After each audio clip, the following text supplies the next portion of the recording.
And we all traded together. It was pretty awesome. And like I told the Lucci interviews, I was a byproduct of the internet craze. And at first it was great, but the reality is nobody knew how to trade back then. We were all products of the sidewalks that were paved with gold. All we did was buy dips after 3 days of buying, and stocks would gap up 20, 30 points, and that was for about a year and a half. And then the reality struck that it was just more to that, because after 9/11, everything changed. And I said it before, and I'm not ashamed of it. I did very well during the dot-com era, but then 2001 rolled in, 9/11 rolled in. I had an office of generic trading when NASDAQ was at 5,000. And when the planes hit the building, my business completely fell apart. I lost a lot of my own money. And it took me basically about 2.5 years to figure out what trading was.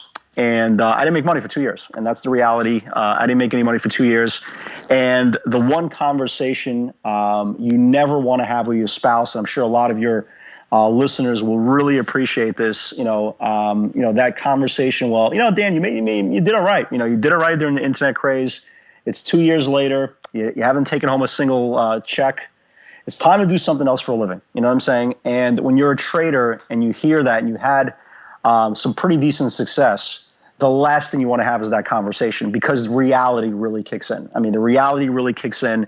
And bad enough during that time, I was incredibly depressed. The best parts of my days and nights were going to sleep. I used to literally certain nights just sob myself to sleep, because I couldn't believe how fast I completely crumbled down to the earth and had no control of trading, because there was no path to profitability. There was nothing. There was no guidelines. There was no blueprint. There was nobody there to help me, because everybody was in the same shoes as me, because everybody was, again, the products of the dot-com era. And again, when people ask me about how great those days were, yeah, they were great. It was great also when I was 16. I'm not 16 anymore. I'm 41. And, as much as I'd like to reminisce when I was 16, as much as I'd like to reminisce during the dot-com era, the reality is it's a completely different market right now. And the greatest thing about the dot-com era, those 2 years that I didn't make money, it really made me appreciate what happens when you actually go on a good run. So when I finally started making money once again, roughly around 2000, in the middle of 2003, towards the end of 2003, once I started making money again consecutively, that's when I really, really appreciated what I went through. And a lot of the new traders, I'm sure a lot of you new listeners are going through the same thing. And I always tell the people in my live webinar every single day, there's no difference between me and you. There's absolutely no difference. Trading is a byproduct of your process. I don't care who you are. You could trade credit swaps. You can trade derivatives. You can trade bonds, E-minis, whatever you want to trade. Okay, you are a product of your process, and there's nothing the market can do to you that you can't do to yourself. So once I started really figuring things out, it kind of clicked for me there. And trading for me, in my opinion, you don't need to go back to the drawing board every single time. It's more about tweaking. It's more about recognizing what you are doing wrong and just completely stopping it. I know for a lot of people, they're so emotionally attached to trading, and that's a whole different story. They're so emotionally attached to trading, they can't see what they're doing wrong, because they're so absorbed by what they're seeing on social media, how fantastic it is. People are on vacation, trading off their iWatches, trading under a pool. I mean, who knows what they're trading? And the sad part is there are a lot of really great people out there that will show you things, but you have to let go of all your bad habits. And that's pretty much the first stop for kind of cutting yourself off, cold turkey and starting to the road, to prosperity. All right, that's excellent. So what we'll do is, since you've recently done a few interviews with the guys at Sang Lucci, I'll link to those in the show notes. So if you want sort of a deeper insight to Dan's journey, sort of from day one to current times, You can check those out. So they'll be in the show notes at chatwithtraders.com/32. Definitely check those out. They're awesome interviews. But I'm really keen to sort of not recycle old information and get into some sort of the meat of this interview, and get into some actionable advice. So let's not brush over those few years which you talked about how you just lost money. So you were day trading, you were showing up every day to trade, and for 2 years straight you just lost money. What motivated you to keep going, and why did you keep going and not quit to go find something easier? Here's the deal. Here's the deal. Once you taste, because you keep this in mind, okay? I grew up very, very poor. Okay, I grew up in the Brighton Beach section of Brooklyn, and it is predominantly middle to lower class people. It's the reality. And my mom was a manicurist. My dad was a waiter. My dad eventually left my mom. My mom was on welfare. So I grew up very, very poor, incredibly poor. All my friends grew up incredibly poor. And the one thing that I never wanted was to be rich. I just wanted to have enough money so I can eat. That's it. So when you go back to those 2 years, and I caught my first bit of pretty decent amount of money during the heyday, it was discouraging that I couldn't figure out how to get back to there. So it wasn't much of motivation. It was more of I didn't have any other options. You know what I mean? I didn't have any other options because I couldn't quit a business that I've tasted a very good amount of success in such a very, very short period of time for that year and a half run. And that's all it was. I mean, for a lot of people listening, .com wasn't 10-year run. It was 15 months. That's all it was. It was 15 months of the greatest euphoric. I mean, people look at it now and say, like ITK goes from 5 to 18. They're like, oh my God, you have 25 ITKs a day. You know what I mean? They're all giving up ranges of $15, $20 a day. So it was more of desperation, man. I was hanging on for dear. I had no plan B. So my plan B was killing myself. I mean, that was my plan B. I mean, just to keep real talk, that was plan B. This didn't succeed. I was going to take myself out. And that's where the emotional hate started coming out of me. And I really took this business for what it is. It's not this euphoric love fest that everybody thinks they're in love with. It's torture. Every single day to this day, there's vomit coming out of my mouth, and these are on good days, because there's always something that agitates me about trading. And when you finally come to the realization that trading is nothing but a job, okay, you're going to treat it like a job. And that's why there are no highs, there are no lows. It's work, okay? Whatever the market gives you is the market takes, because I am a swing trader by nature. In the last 2 years, I haven't seen a run that went straight up since the bottom of 2009. So this was all new to us. Okay, this is all new. The last couple of years, this whole unicorn effect, this whole QE, it's all new to us. So we don't expect the market to keep going. So at some point, about a year and a half ago, I just stopped putting on positions. I had two positions on, 3 positions on, 5. But I used to have 10, 12, 15 positions on all the time. Rinse, repeat, rinse, repeat, rinse, repeat. So going back to kind of what my motivation was, it was a pure act of desperation, because if I didn't succeed, we probably would not be sitting here. And that's completely real talk. I've spoken to many traders that went through mentally and psychologically the same scars that I went through. And the most important part is to be strong enough to kind of wake up the next day. I mean, that really is the strongest part about it, because it's depressing, man. It really is depressing when you go from highs to lows, and you can't get back to that. You can't get back to that top of the heap again. I mean, basically, that was my motivation. Just if I couldn't figure it out, me and you are not having this conversation today. Yeah, right. No, I appreciate you being so honest with that. So, how do I say this? So you were making money initially, and then you went through a period of 2 years when you lost money consecutively. What was every it? day. Yeah, what was it that changed so much?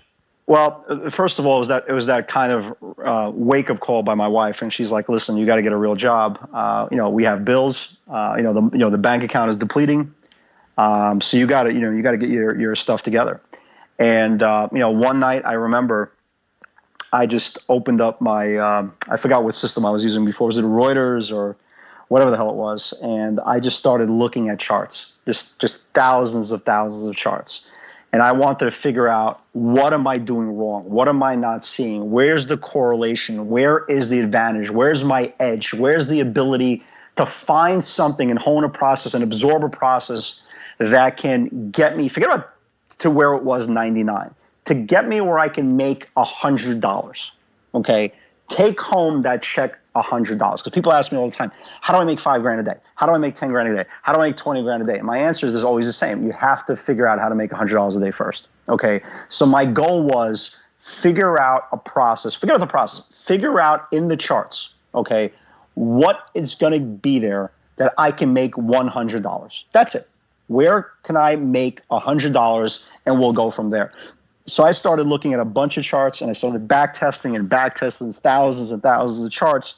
And I noticed something back then, which is so ironically it's kind of the backbone of the whole hashtag PS60 theory.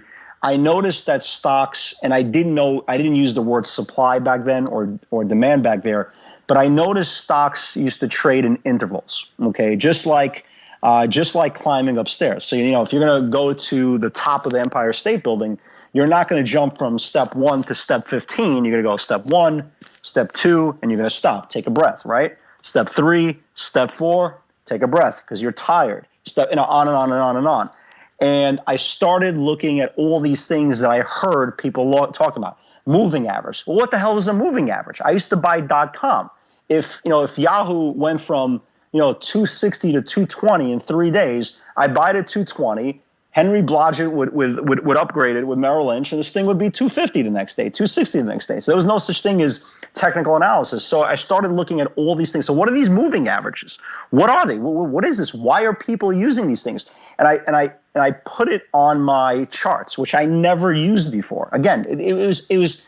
I mean, we looked at charts just to see the direction where a stock can go, but it was never an instance of, well, if the RSI goes to 90, it's overbought. If the MACD cross, I don't know what these things are. I still don't know to this day what MACD and RSI are. I'm not that smart enough. Okay, if a stock is up 12 days in a row, I don't need to know that the RSI is at 95. The stock's up 12 days in a row. I could tell it's overbought.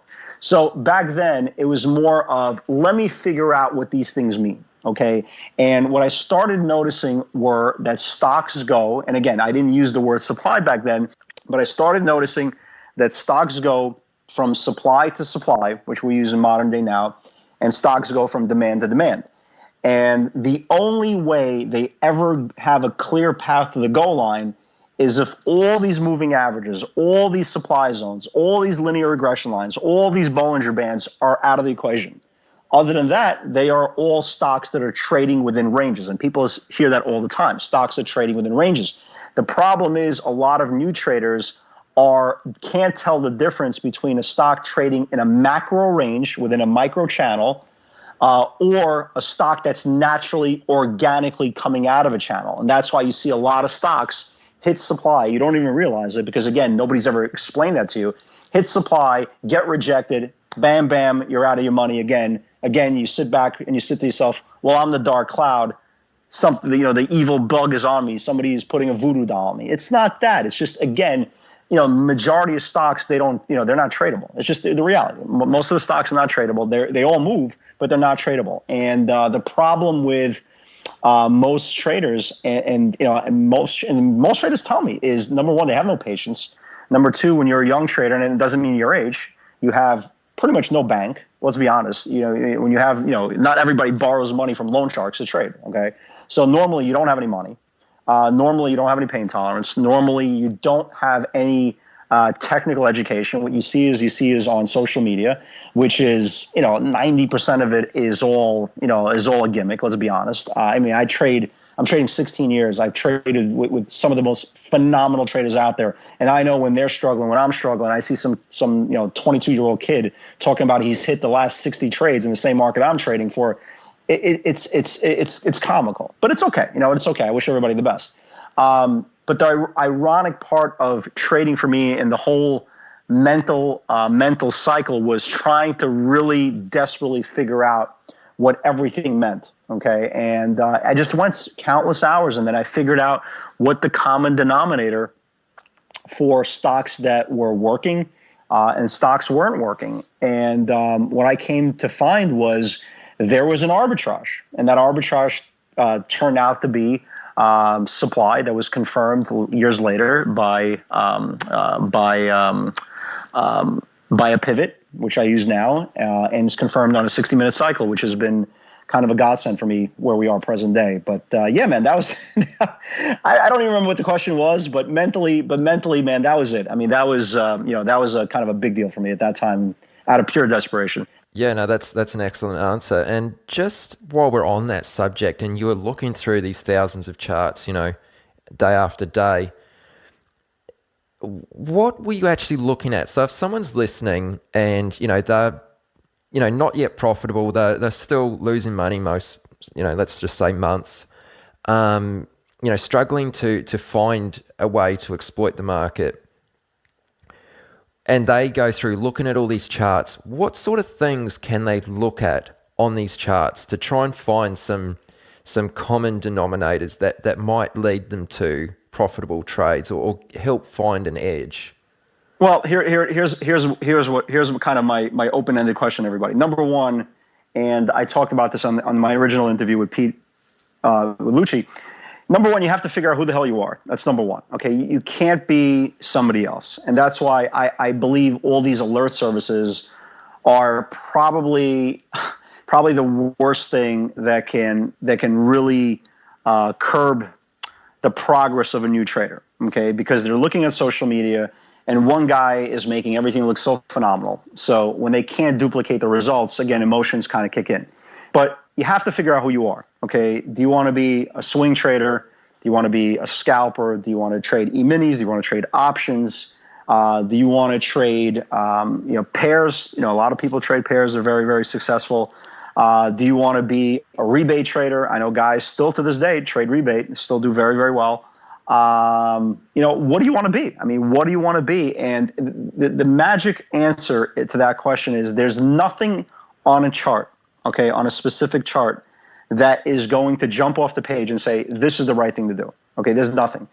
Everything is trial and error. So I can tell you, hey, Aaron, look, here's what I look for, right? In a normal uptrending market, here's what I look for. I look for a stock that puts in an initial move, bases out for at least 5 days, and once it gets above that initial move, I buy the stock. Okay, fantastic, Dan. You've done everything what every other trader has done for the last 25 years. Okay, great.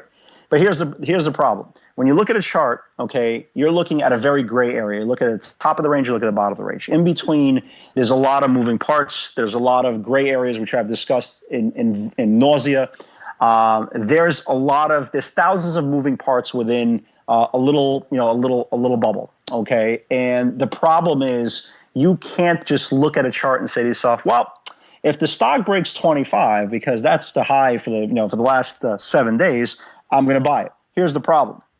If you don't know, okay, where your supply zones are, there could be a supply zone, right, at $25.06. Okay, stock hits that supply, and for all you guys who are new listeners who have never heard me talk about supply and demand, supply zones are, let's just use it to the upside, okay? Supply zones are where emotional buyers meet technical sellers, okay? And if you don't know that supply zone is there, you are going to get rejected 90% of the time, and then the stock is going to fail, and you're going to say to yourself, well, this doesn't work, or again, the Antichrist is in me, there's a poltergeist in my room, something's wrong because everybody else is making money except for me. So the very bare essence of a chart will never paint the picture, okay? Because again, there's so many different grenades within that chart, within that cycle, within that channel that you're looking at. If nobody's ever sat down with you and showed you what those things are, you will never be able to even anticipate that there's a monster coming potentially out of the closet and you will lose money consecutively, and eventually, again, roll out that revolving door that many traders, unfortunately, have to face reality and go out of. So it's a very tough answer. You know what I'm saying, Aaron? It's a very tough answer. It's not as simple as, well, here's what I look for: MACD cross. Well, Dan Shapiro doesn't know what a MACD cross is. So how can I explain to you what a MACD, if a stock MACDs, right? Yeah, man, there's a lot of moving parts. I mean, there's a lot of moving parts. I think the longer you do this for a living, I think, and it kind of using it in a poker analogy, I think the more hands you see, okay, the more chances then you'll figure out that how the movie ends, okay. And I say this all the time: the new trader, the modern trader, the whole the whole renaissance that we've seen in the last several years, that everybody's kind of jumping back into day trading.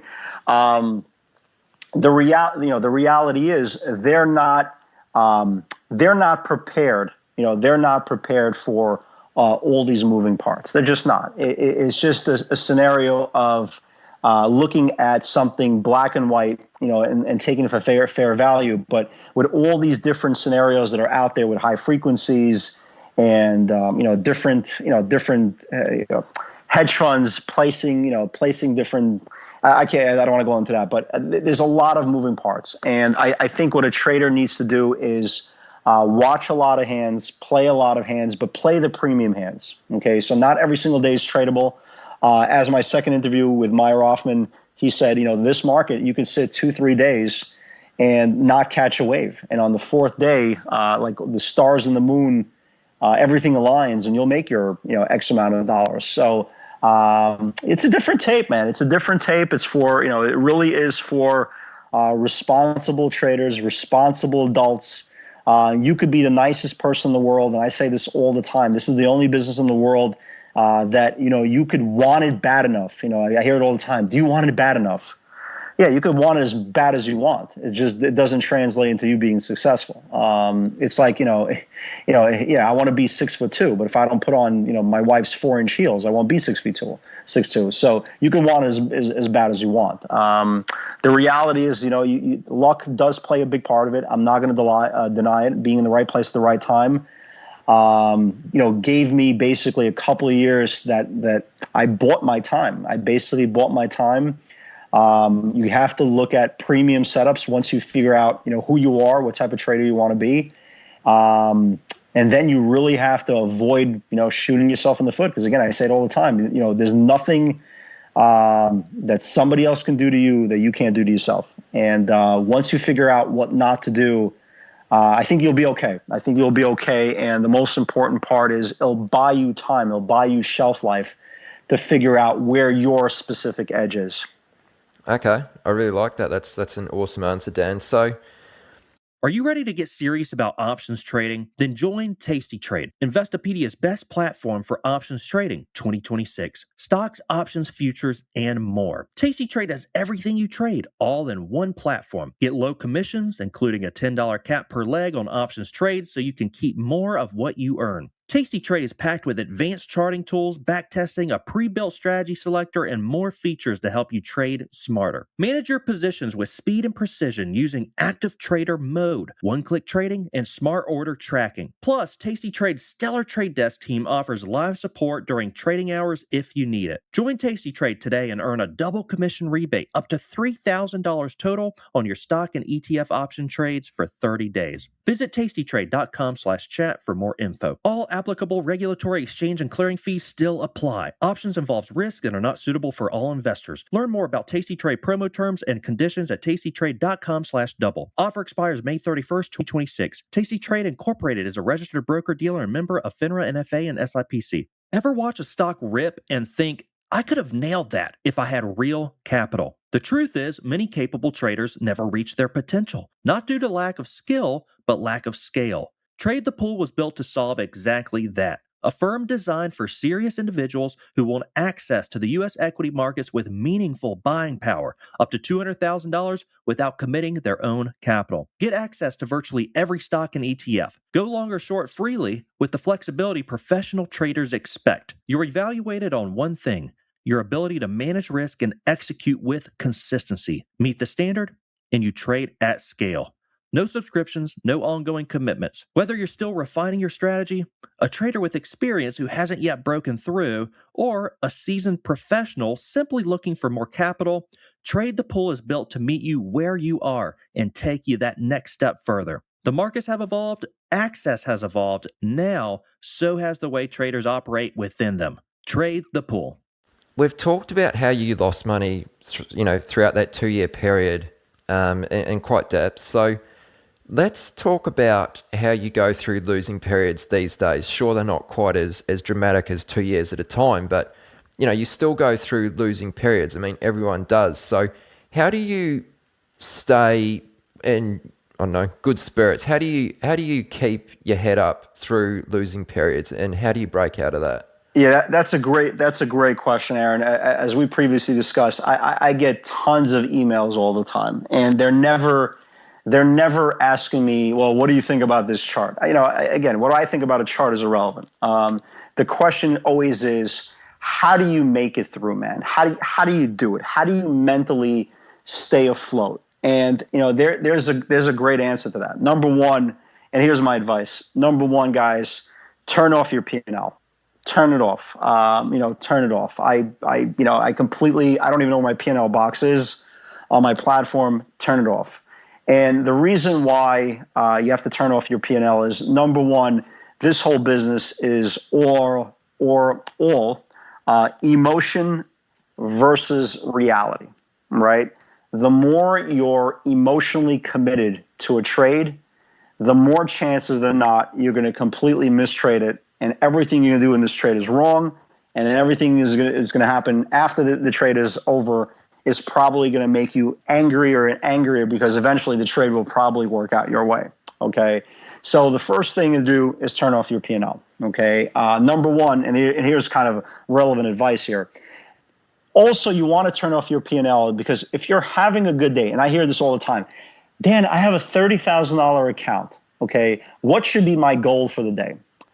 And my answer to that is, your goal for the day is to make it to the next day, okay, which has nothing to do with your P&L.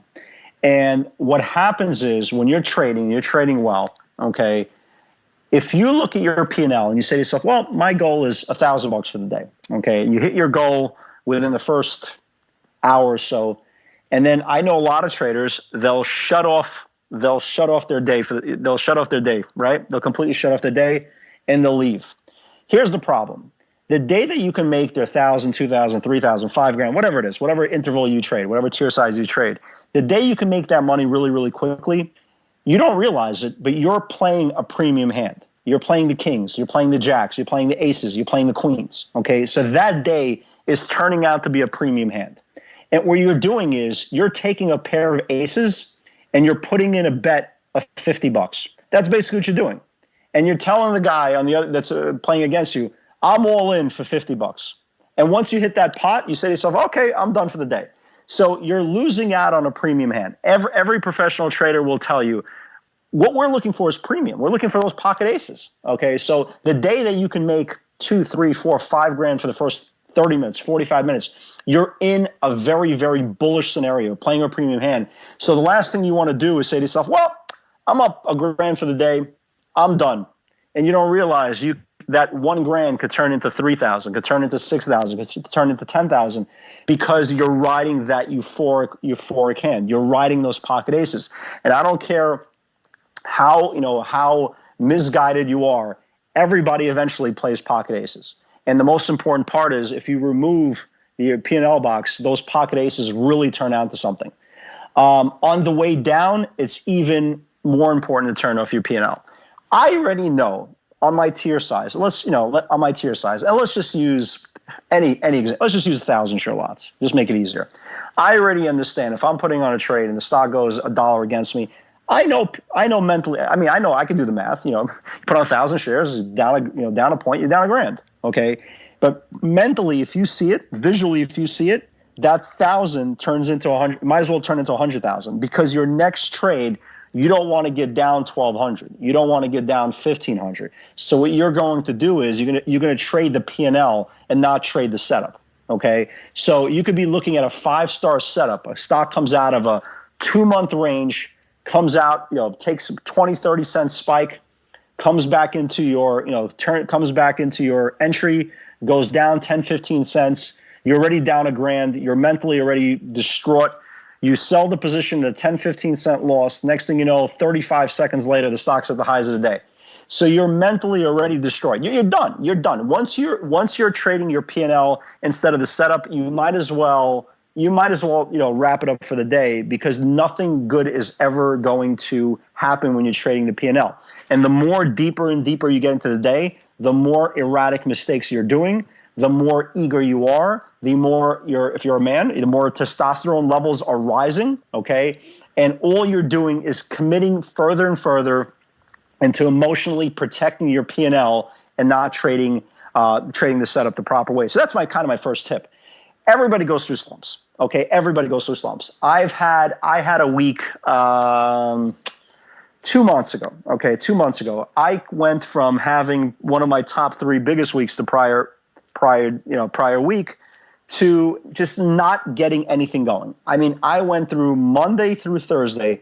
I couldn't make a dime. I wasn't really losing any money. I just couldn't make a dime. Like, everything was wrong, right? Everything was wrong. Stocks were snapping back breaking down out of bottom channels on shorts. Stocks were getting rejected on longs. There was reload sellers on my longs. There were reload buyers on my shorts. Just nothing went right. Nothing went right. And I sat there, a couple of days, and I just started laughing. Eventually start laughing. You can't take this business, to heart. Okay. You can't think that this is, every bad thing is pointed at you. Okay. You'll go through these horrific times that you can't get anything going. You'll go through these horrific times, like, perfect example. I last year, about a year ago, I don't know if any of your listeners remember, there was a huge run into the close on these ag stocks, these Potash and Intrepid Potash and all these stupid things. And I took Intrepid Potash overnight, and the whole group was like down 25% the next day. I mean, it was just, I was like, what? Wait a minute. You telling me there's no specific company news and I'm down $4 on this trade, which is insane. And mentally I was like, well, I could try to make this money back today. Okay, let me see what the market gives me today. Okay, let me see, because I've learned long enough, the revenge trade does not work. Okay, anytime you have any type of raw emotion going into a trade, you're going to mess it up. Okay, so what I learned a long time ago is there's not one bad event in your trading career that should be able to take you out of your game. Okay, things happen all the time. Stocks get downgraded. Bad, FDA news. I try not to trade a lot of biotech, especially overnight, because they blow up all the time. But the most important part of everything is I understand the highs and lows of this business, because of what I went through after 9/11. So for me, when I go on a really big hot streak, I'm not impressed, because I expect to make money. Obviously, every trade that I put on, I feel like I'm going to make money. I feel there's certain days I can walk on water, and then there's days I can't get anything going. You know what I mean? And those days you just say to yourself, you know what? It just wasn't meant to be. You don't need to keep on piling on positions. I could figure out within the first 30 minutes if I'm going to have value in the day. So if I'm wrong in the first couple of trades, what's the point of me keep on piling it on, right? Because it escalates. It escalates very, very quickly. You could go from being down $3,000 to be down $8,000. $8,000 turns into 14. 14 turns into 21. What's the point? Cut yourself off. Understand you're not getting a premium hand. Okay. Emotionally, there's nothing you can do. You can't cry your money back to you. Okay. But the most important part when you go through a slump, okay, just realize that, sometimes the easiest thing to do is just take a step back. Okay. Take a step back.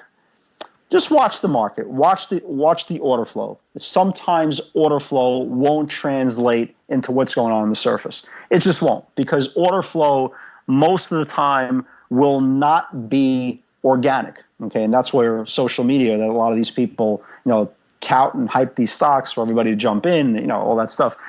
So you got to just take a step back and just say, hey, look, it's just not my day. Maybe it's not my 2 days, but you know what? I know what I need. I know what I want. And until I get those premium hands, there's no point to do it. The problem a lot of traders have is just they can't accept defeat. Okay. And there's a bigger, there's a big picture there. Okay. And you go back into the theory of war, right? There's plenty of battles that are lost, right? Plenty of battles. Battles are lost all the time. The most important thing is to win the war. So I could lose a battle, right? I could fight with Tesla, and there's a reload seller sitting there at the top of the range, and the guy won't let go. The guy won't let go. And you know what? I'll figure that part out. Once it breaks the range, I'll get out. I'll take my loss. But I'm not going to lose the war on one trade. And I see it all the time that many traders are so fixated about being right instead of fixated about trading properly. And that snowballs into day after day after day until they realize, you know what, this is just not for me. And the saddest part about the whole trading cycle is most people will never trade up to their potential, okay, because they won't give themselves a chance to playing those premium hands. And they take everything to heart, and they believe that everything they do is the result of bad things, just everything bad. Somebody just has this evil eye on you. And the reality is, the market most of the times won't give you what you want. Most of the times it won't celebrate your existence. All the market wants to do is take your money and take your confidence. Because remember, I could go on, and this is a very important point. I could go on a run 3 weeks in a row, right? 3 weeks in a row, have a magnificent run. And this is how fragile us traders are. You can go 2 days without making money, and you've completely lost your confidence. Think about that. Think about how many times traders have done that. You could go on a 3-week run doing the same thing every day, every day, every day, every day. You lose money 2 days in a row. You start questioning everything you did for your whole career, okay? And I say this all the time.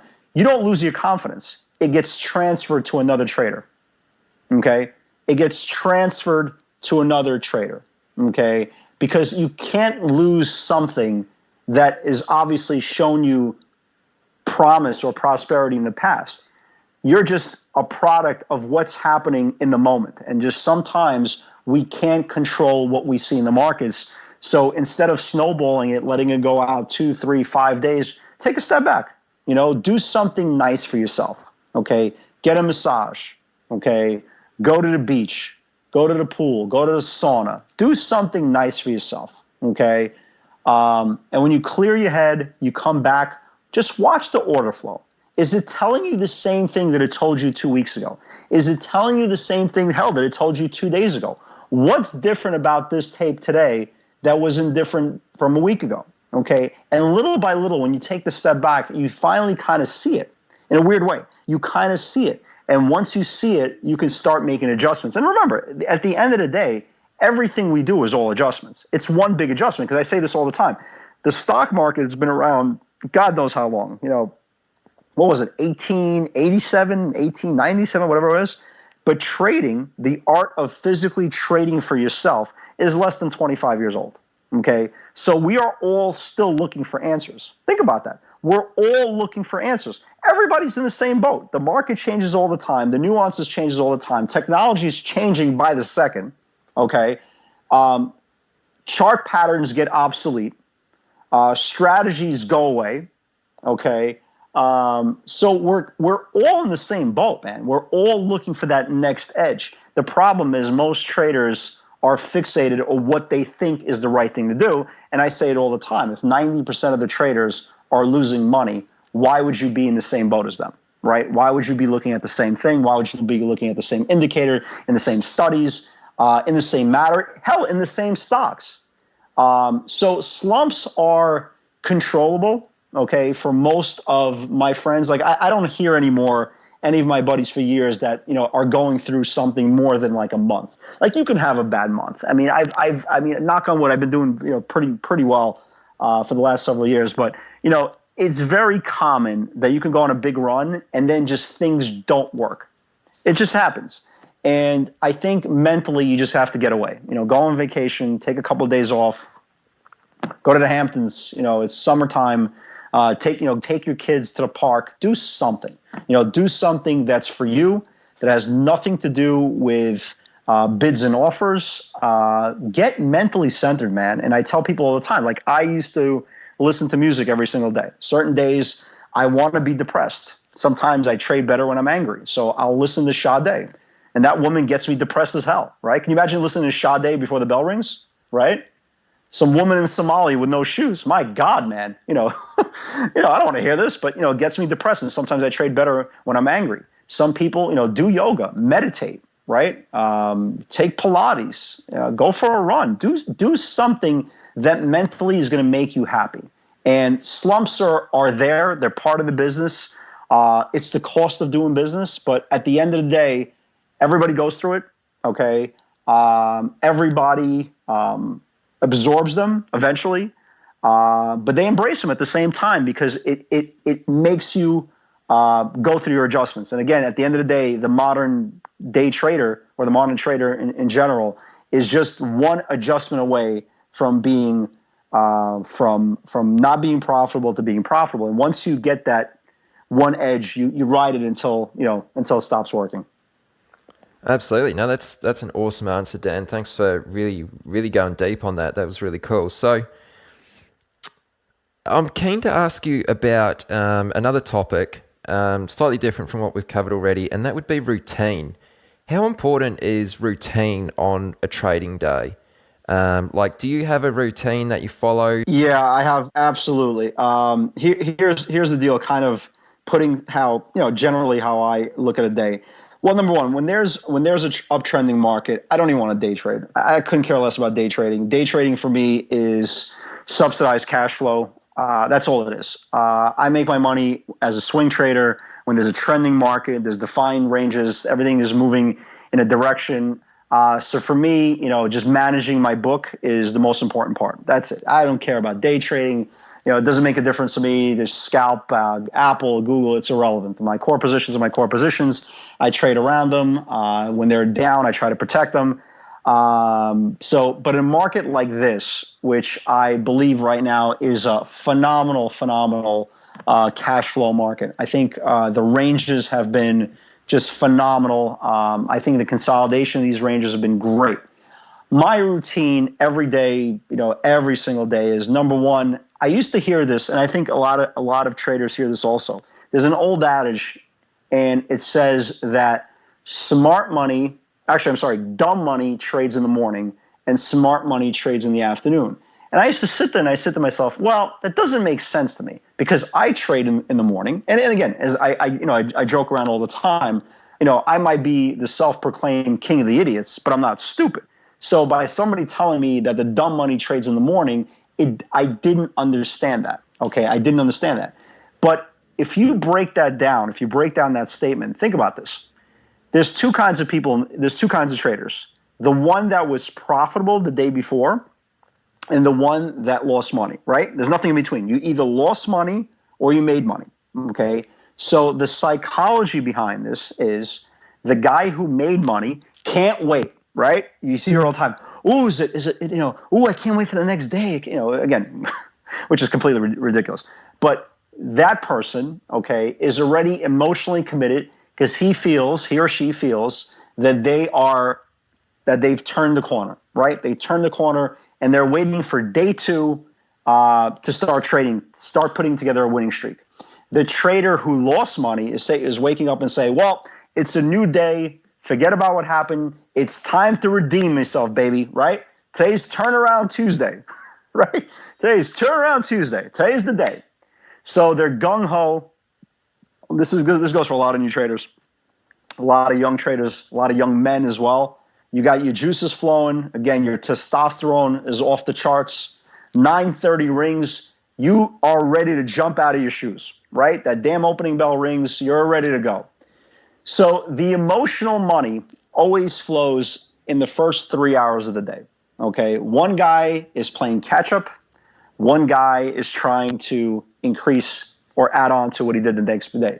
So the candles, if you notice, the first hour and a half or so, 2 hours or so, the candles are much more exaggerated to the upside and to the downside because people are chasing chasing the rainbow. Okay, one guy is trying to play catch up to get his money back. The other guy is trying to extend his gains. Okay, so they're trying to jump on the hot stock, or jumping on the hot trend, or the hot range, or the hot news.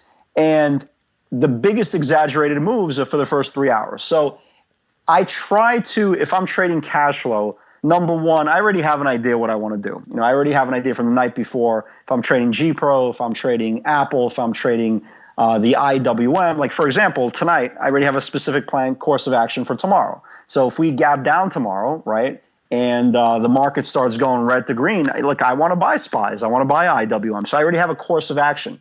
So I feel that if more, for example, like specifically for tomorrow, so if I feel that if shorts are caught on a washout, and they capitulate on the bottom of the range and all the volume is, we're going to have this snapback dead cat bounce. So my mental approach for the next trading day, specifically for tomorrow, is, okay, I know what I want to happen.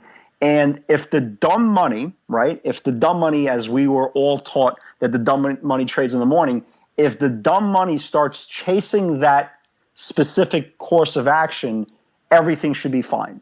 Okay, and that first 3 hours will give you the biggest emotional commitment to the market by traders. Whether they're uneducated or whether they are educated is a different story. But that first 3 hours is the most important part for me. Now, 90% of my cash flow day is done by lunchtime. Maybe I'll do a trade here and there in the afternoon, but the afternoon, it's more of a positioning period, okay? Because traders, a lot of traders, they're positioning for the next day. So if you notice, a lot of stocks, and I talk about this in the live webinar all the time, a lot of stocks are pinned or pegged to their specific range breakout level. So that's why a lot of stocks, people will buy these stocks in the afternoon, and they'll go up a little bit and they'll crash, and only to see them go up the next day. Because think about it, a stock usually will put in 95% of its range in the first 3.5 hours. Okay, so by the time the afternoon rolls around, it's exhausted, right? It's like you're climbing the Empire State Building. They say, hey, you just climbed 60 stories. And you're like, oh, great, I did it. It's a victory. Oh, by the way, you got to climb up another 60 to get to the top, right? You're going to be exhausted. And that's exactly what the stocks do. They get exhausted by the afternoon, and most traders will not recognize this, and most traders will commit to the afternoon session realizing that there's no money there most of the time. There's no money there unless you're trading the fades, because a lot of stocks do give up gains towards the end of the day, and that's where a lot of the stocks really get washed out. They're especially high flying throughout the day that are starting to put in lower highs on several channels. But the interval in the morning is the most important part for me. I can make my day in the first 2.5 hours and kind of babysit my positions from the morning going to the afternoon. If I have a good runner, I'll keep it overnight. But it's very, very important to me not to play catch up.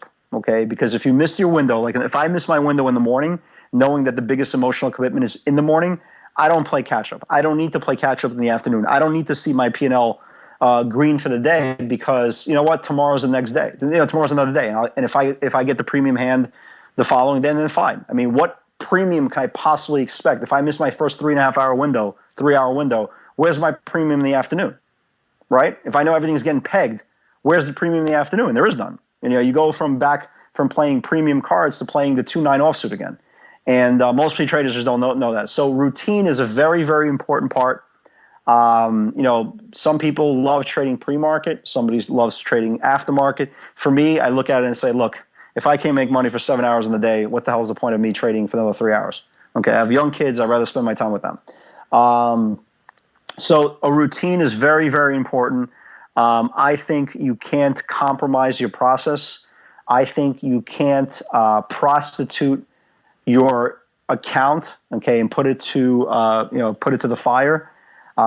Trading is not a sport. It's not supposed to be fun. It's not supposed to make you happy. It's not supposed to give you a boost of adrenaline. It's supposed to be boring, lethargic, very orderly, and just treat it like a business. So routine is definitely important. Just the way a restaurant opens up every single day, they set the tables. The lunch crowd comes in. And if somebody orders, a 10-ounce filet mignon, they don't put it out on a paper plate, right? Because they're not going to prostitute their business for the sake of going through the motions. So same thing, same thing as trading. Trading is a business. You want to make sure it's functioning properly. And like every other business, you have to recognize that, number one, just to use the restaurant analogy, your crowd on the Monday afternoon or Monday evening or Tuesday evening will be a lot slower than it will be on a Thursday night, Friday night, Saturday night. And you go with that approach. And you don't subsidize. Okay, you don't subsidize to the point of clicking a mouse. You do what you have to do to make sure you're around tomorrow. And I say this all the time. I don't care what your process is. There's not one trade out there there's more important that will compromise what you've been doing as a process as a whole. So again, like when we talk about there's a lot of moving parts, there's tremendous amount of moving parts. And again, the more you're exposed to the markets every single day, the more you'll see them, and you'll kind of have an idea how the movie is going to end at the end. I like it. Awesome answer, Dan. So let's just do one more question, and then that'll probably take us through. Sure. I mean, I have to ask you about your mentor. So Meyer Hoffman, who you mentioned briefly at the beginning. What are some of the standout traits and maybe the characteristics that you believe make him such an insanely successful trader? Well, here it is. Meyer, we had some notable guys with us. We had also another guy that, for all you guys who are exposed to the prop world, there was a guy that I started trading with years ago. His name was Jason Lieber. Okay, Jason was a disciple of Meyer. Okay, a lot of us were a disciple of Meyer. He was a partner at this place called Schottenfeld Associates that he left, started a hedge fund 4 years ago. He took the hedge fund from like $4 million to $100 million. Okay, and he used the principles what Meyer taught us. And Meyer, and here's the one misconception. Okay, here's the one misconception. Meyer was never a guy who would sit you down next to him and say, this is what you should be doing. He was more of, you're being a putz. And what you're being a putz used to mean was you're completely doing something that is outside of your personality. So Meyer believed in the idea of stocks will go higher after they go lower, right? So your complete principle of, well, Warren Buffett, right? You buy low, you sell high, okay? Meyer's thinking was, if a stock is high, it's going to come in, and then it's going to go much higher, okay? And considering the environment we were in, time will make you right, okay? So there wasn't a specific thing he ever sat me down and said, hey, Dan, you know what? You should be doing this, or you should be doing that, or avoiding this. Because remember, we were all products of the internet craze. But what he did teach me was something very, very simple, okay? You're not smarter than the market. You're not, okay? If something's going higher, okay, it's not overbought. I don't care, it's up 35 days in a row. It's not overbought. You know why it's not overbought? As long as somebody is willing to pay that price, okay, and there's a fair and orderly market, that means fair value for the stock is that price. So what Meyer used to tell me is very simple, and people used to say this all the time. When the market was finally coming in, right, when the market was coming in, and he said, whatever goes down should go lower. So in other words, Cisco, people saying all the time, Cisco is at 150. There's no way Cisco will go to 120. No way goes 100. Won't break 100. Breaking 75? Breaking 50? No way it goes to 20. I'm a buyer at 15, right? So the reality of what Meyer's greatest influence, and I think what I really absorbed back then was price action dictates everything. Okay, my opinion means nothing.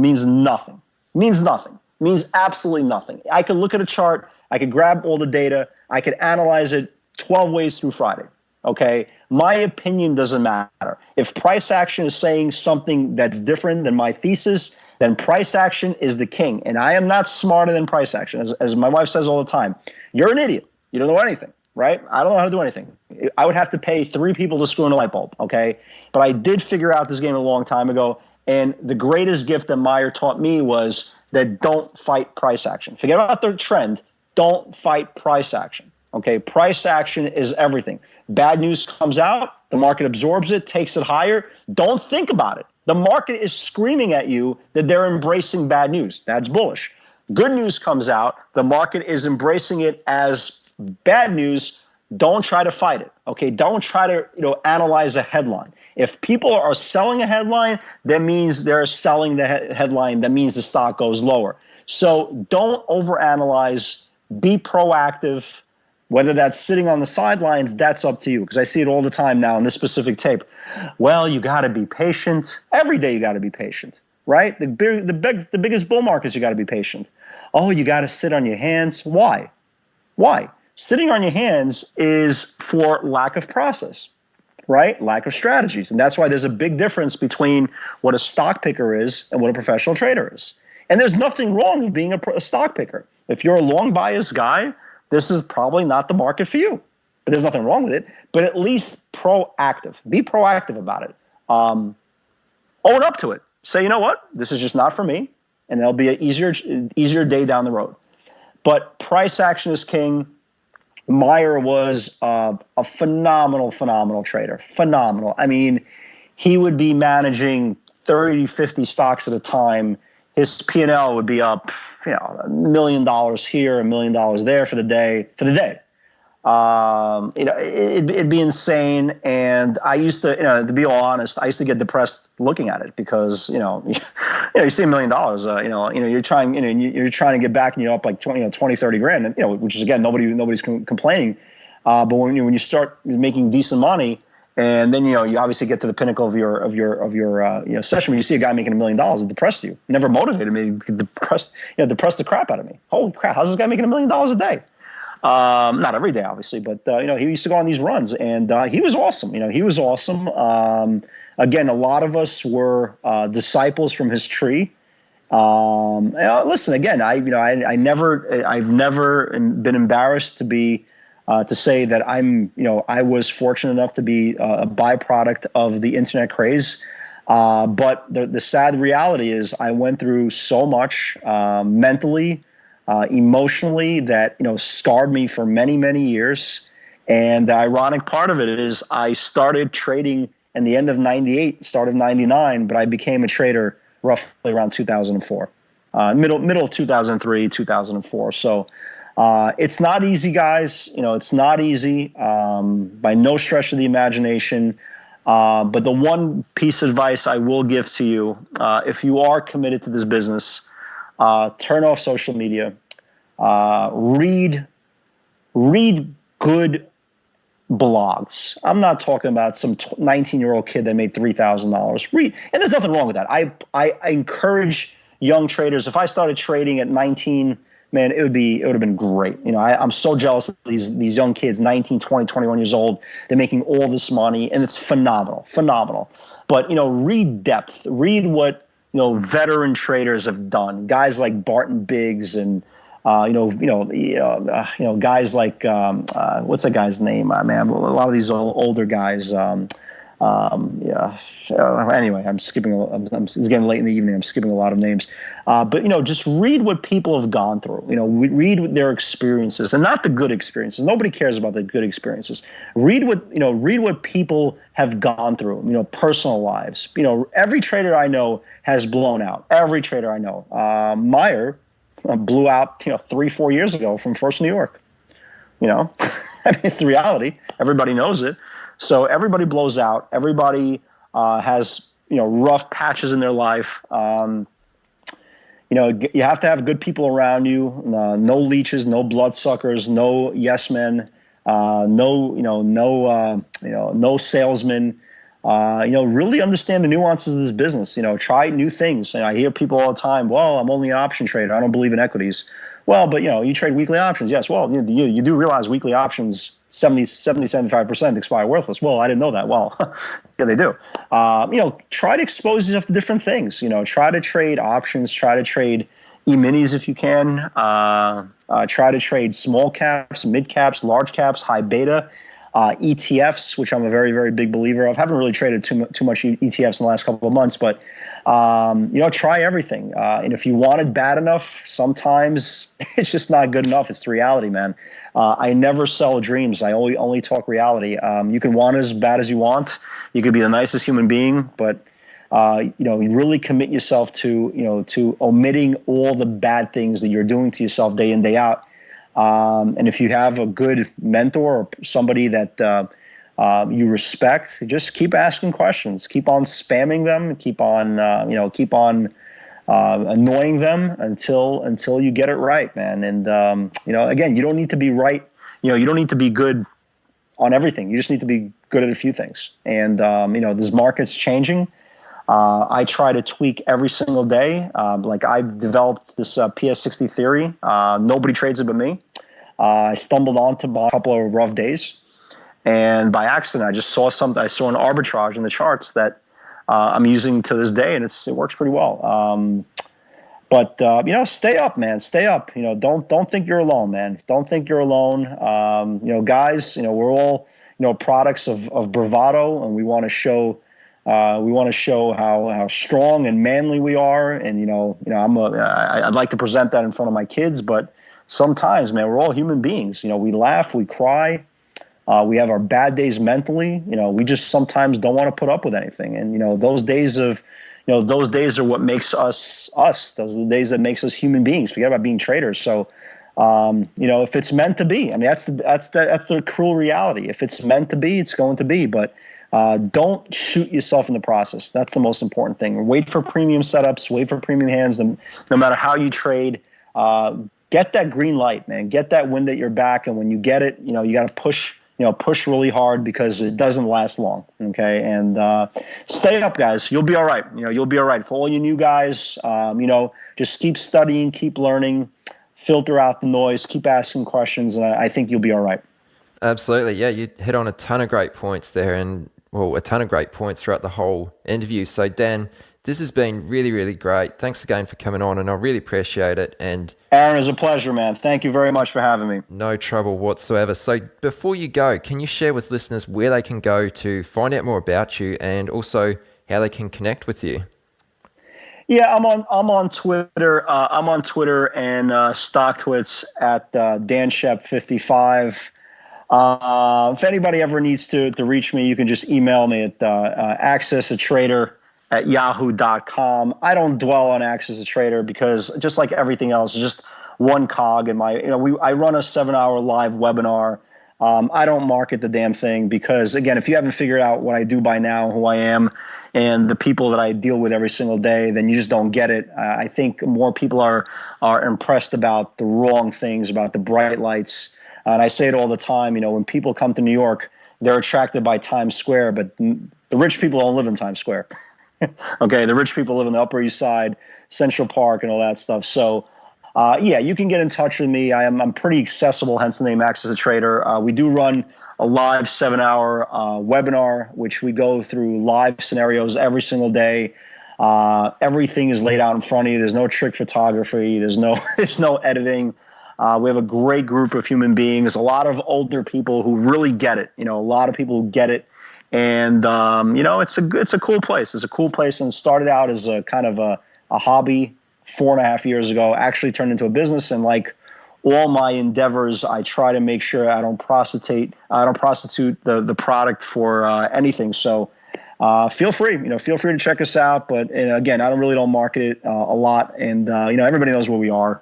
So if you need to stop by, ask us some questions, check out what we do. My pleasure. If not, we could always be social media buddies. Good stuff. Well, I think everyone's going to really, really enjoy this interview. Thanks again, Dan. And, awesome, Aaron. Take care, and let's talk soon. Thanks, buddy. Have a great evening, guys. You've come to the end of this episode of Chat with Traders, but don't worry, more great episodes are on the way. To stay updated with each great new episode, be sure to subscribe to the podcast in iTunes, and we'd love it if you leave us a rating and review. We'll see you next time on Chat with Traders.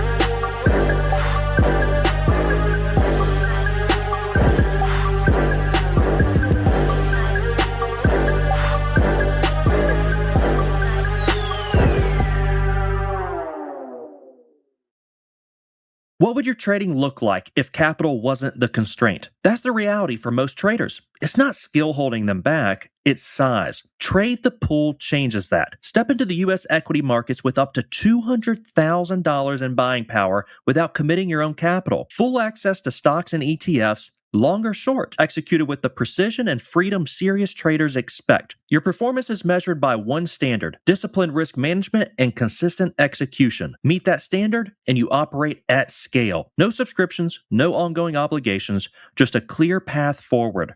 For those ready to trade beyond limitations, this is the next level. Doesn't your portfolio deserve the best? Then join Tasty Trade, Investopedia's best platform for options trading 2026. Trade smarter with advanced charting tools, backtesting, a pre-built strategy selector, and more features. Join Tasty Trade today and earn a double commission rebate up to $3,000 total on your stock and ETF option trades for 30 days. Visit tastytrade.com/chat for more info. All applicable regulatory, exchange, and clearing fees still apply. Options involve risks and are not suitable for all investors. Learn more about Tasty Trade promo terms and conditions at tastytrade.com/double. Offer expires May 31st, 2026. Tasty Trade Incorporated is a registered broker-dealer and member of FINRA, NFA, and SIPC. The biggest secret of the best traders in the world is that they're just like everyone else. However, they've worked hard to learn the markets and discover what works and what doesn't. But how can you hear about these journeys and get in on the strategies and tactics they use? You can do it by listening to Chat with Traders. Here's your host, Aaron Fifield.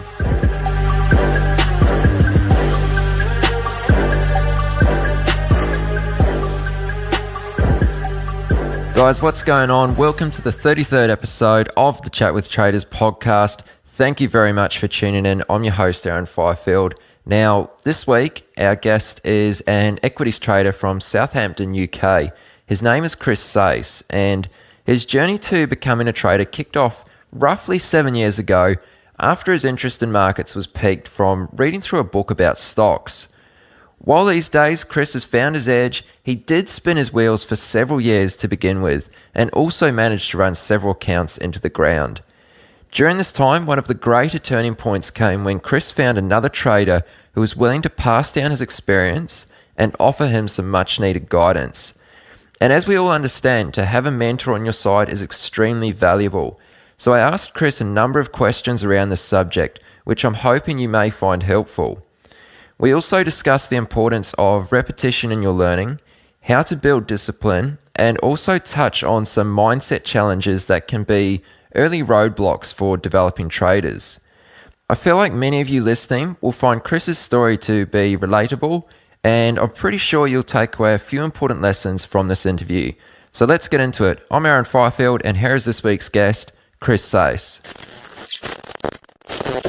Hey Chris, awesome to have you on the show. How's it going? Yeah, good, thanks. How are you? I am very well. Besides the fact that it's freezing cold here this morning, I'm doing really well. But so we've been speaking for a while, obviously before we hit the record button, and I'm excited about some of the topics we're going to discuss today.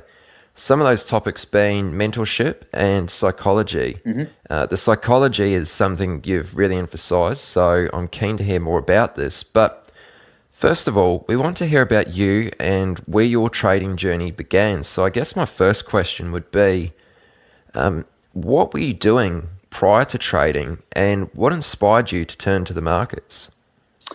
Well, it's about 7 years ago. I had a small business, and I had Christmas time off. It wasn't it wasn't in the finance industry at all. It was doing something completely different, and have absolutely no past experience with the stock market at all. No friends, no family really into it, other than I guess their pensions or whatever. But I certainly wasn't involved with anything.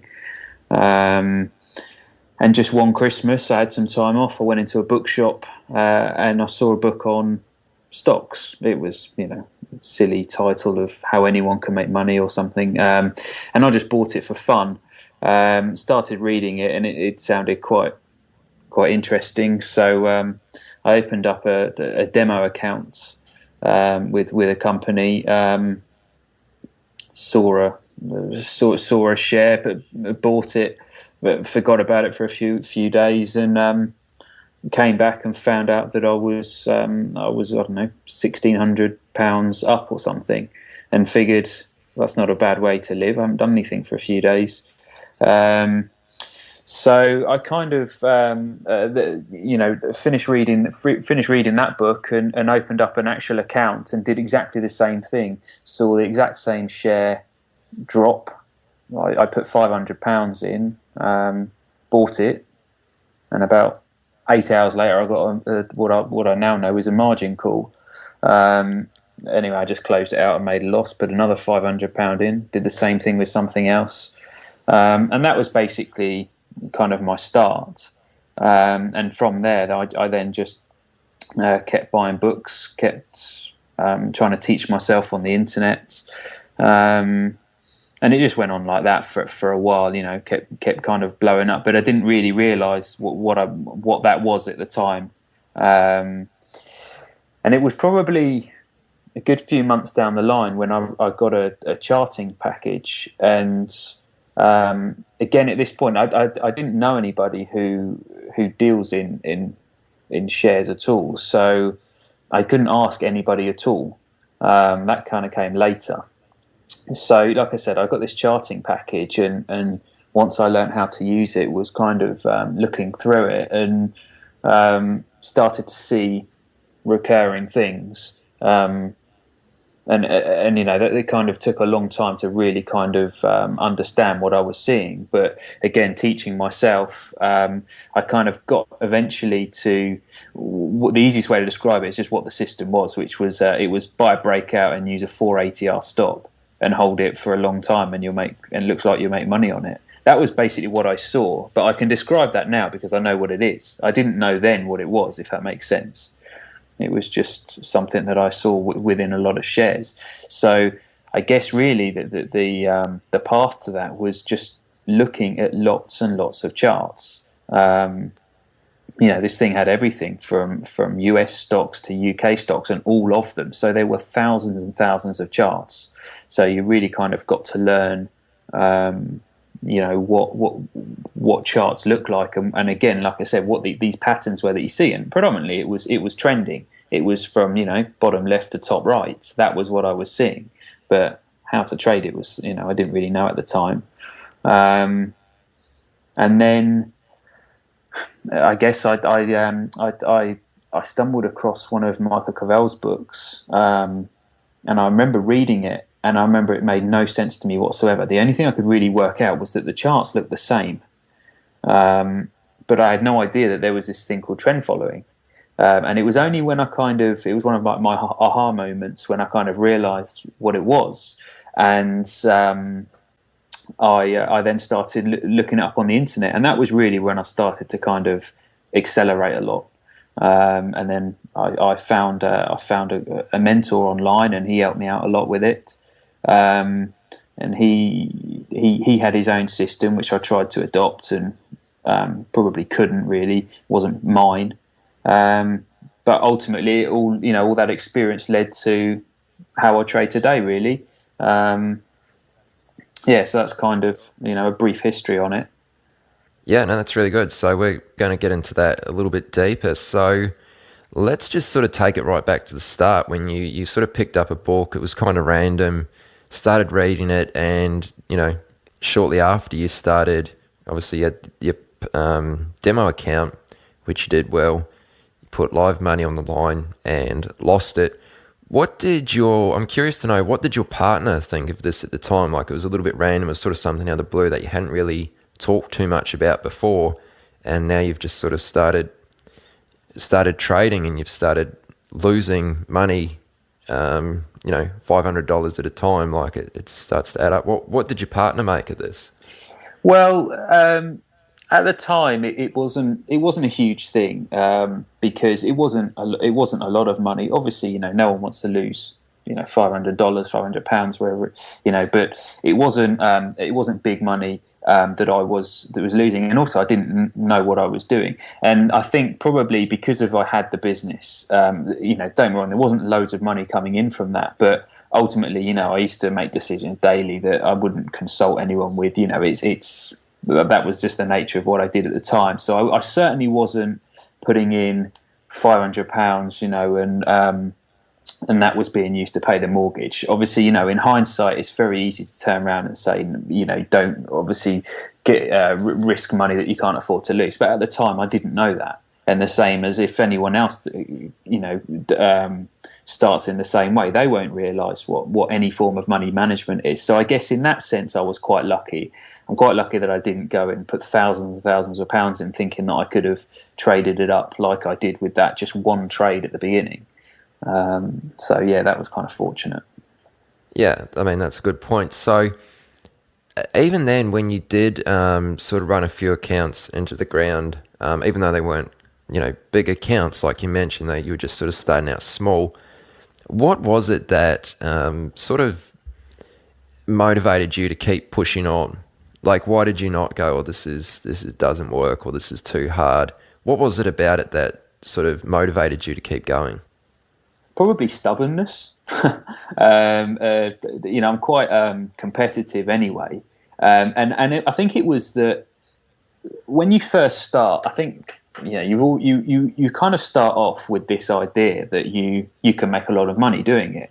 Now I made thousands on that first trade, the demo account, which like I said, it wasn't real money, but it was wow, I made money there. And I didn't do anything. I didn't physically have to go to work and kind of, do X, Y, Z. I literally sat at home for a few days over the Christmas period and made money. So I think it was that drove me. Then it was the game. I've always enjoyed strategy games, and it was the market to me is like the ultimate strategy game, and you kind of realize that when you first start, and then of course you couple that with the fact that you can make you make some money out of it. It probably is what kept me going. But I must admit, I've never thought at any point about this isn't right. I think it was just something that I first started and kind of clicked with straight away. So I guess I was fortunate there as well.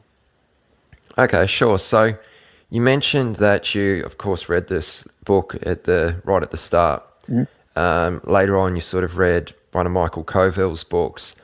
Was there anything else in between there that you were really getting stuck into and studying, besides just looking at charts? Was there any other sort of resources, or did you do any courses or books? Like, was there anything else that you were learning how to trade from?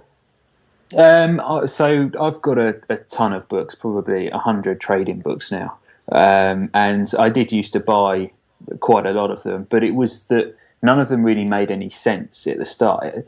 One book that really did, and actually this was probably just before I read Coville's book, was one of Van Tharp's books. Now, they are a bit deep to start with if you don't kind of understand it, but it kind of brought into play a few elements of a strategy, risk management, psychology, and that was what then kind of, it probably started me on the track of, okay, there must be some sort of formula to this. And I guess ultimately then that might have been the start of, looking for a holy grail. Obviously, I know that doesn't exist now, but back then it was probably those little things that kind of started me getting more interested, and that was where I thought about getting the charting package, and then ultimately I guess it was throughout the time there's been lots and lots of books that I've owned that I've read and picked out little bits from. I've never done any courses, and the internet was obviously helpful because of that. You can type in anything, you type in trend following, you type in day trading, whatever, online, and a whole host of things come up. But I certainly didn't do a course. I didn't subscribe to anything then. It was all just self-taught, and I'd hear something or read something, pivot point or moving average or whatever option, I don't know, something, and I would Google it, watch YouTube videos on it, and just really try and teach myself everything that I could. And it's just kind of built up from there, really. Sure, yeah, no, that's really good. So if you had to pinpoint just a couple of your biggest challenges or hurdles between the point where you were starting out to becoming a profitable trader, what would you say these were? first of all, entering the beginner's cycle and then exiting the beginner's cycle. So what I mean is so I've spoken there about how I've heard a few things, risk management, strategy, psychology, etc. Those are kind of the beginning of where you realize, okay, so there's something in this. So before a strategy might be buy this because it looks nice. I don't know, whatever people do when they first start trading. But then you realise actually that there is some sort of strategy in this. And as I mentioned before, what I was actually doing to start with was buying a breakout. That was my first kind of strategy I ever put together. And it was basically putting that bit together, and then after a while trying something different. So let's say the entry point was a breakout, the exit point was a 4 ATR. I then might try a 2 ATR. I then might try, I don't know, something else. Selling when the price has gone up for 3 days, and it was all that tinkering around that then leads to reading more books, which have then, of course, got more strategies in. The internet is full of strategies as well, not to mention all the ones you can pay for. So you're kind of going around in this circle where you're really not focusing on your strategy at all. You're tinkering constantly, and that's just not a way to trade.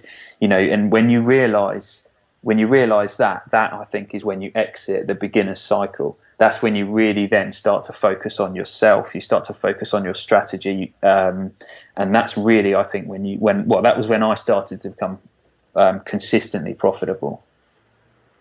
Okay, good one. And at what point did you?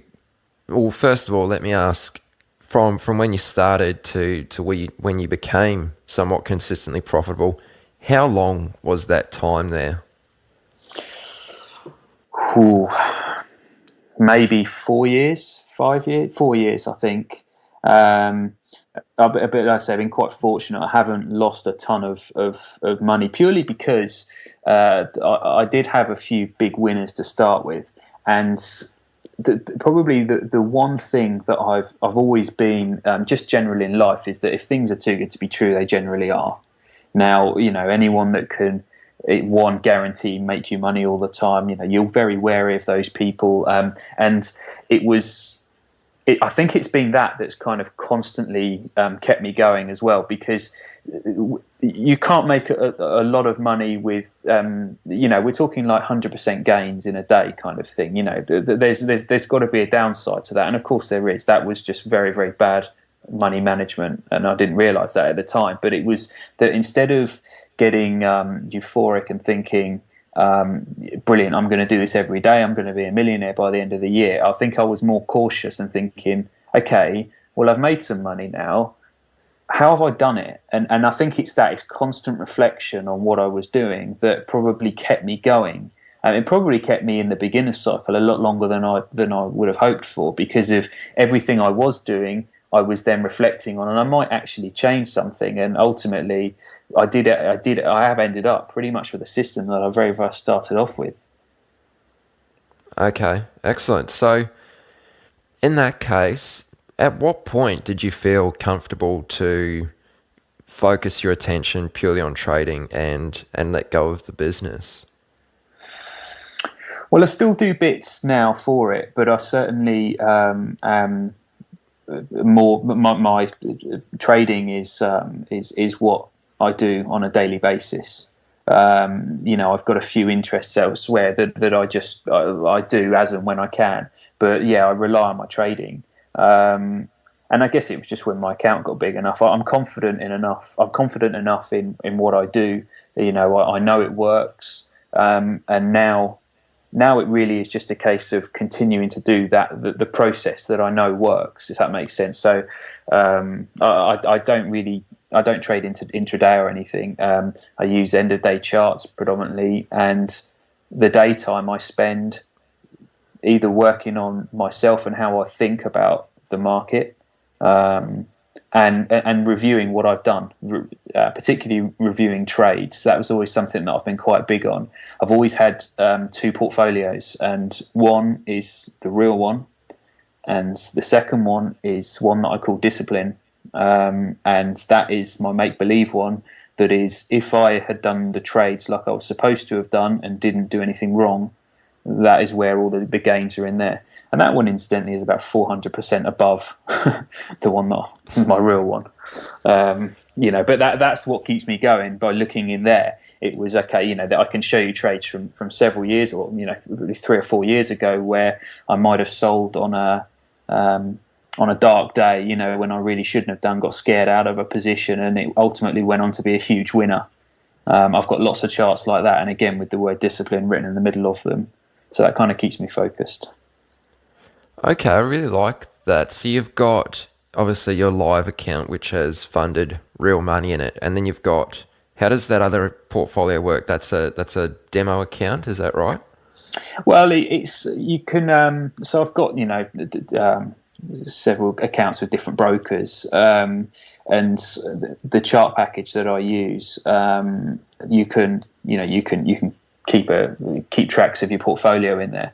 So I've just got 2 portfolios in there, and like I said, one is the real account, and the second is the discipline account. And like I said, I really wish it was the discipline one that was the real one, but it keeps me, like I said, keeps me focused, and keeps me, every time I go to make an exit, I do kind of have a look through that chart and make sure that it is a valid exit. I'm not just doing it because of it's going down and I want that money.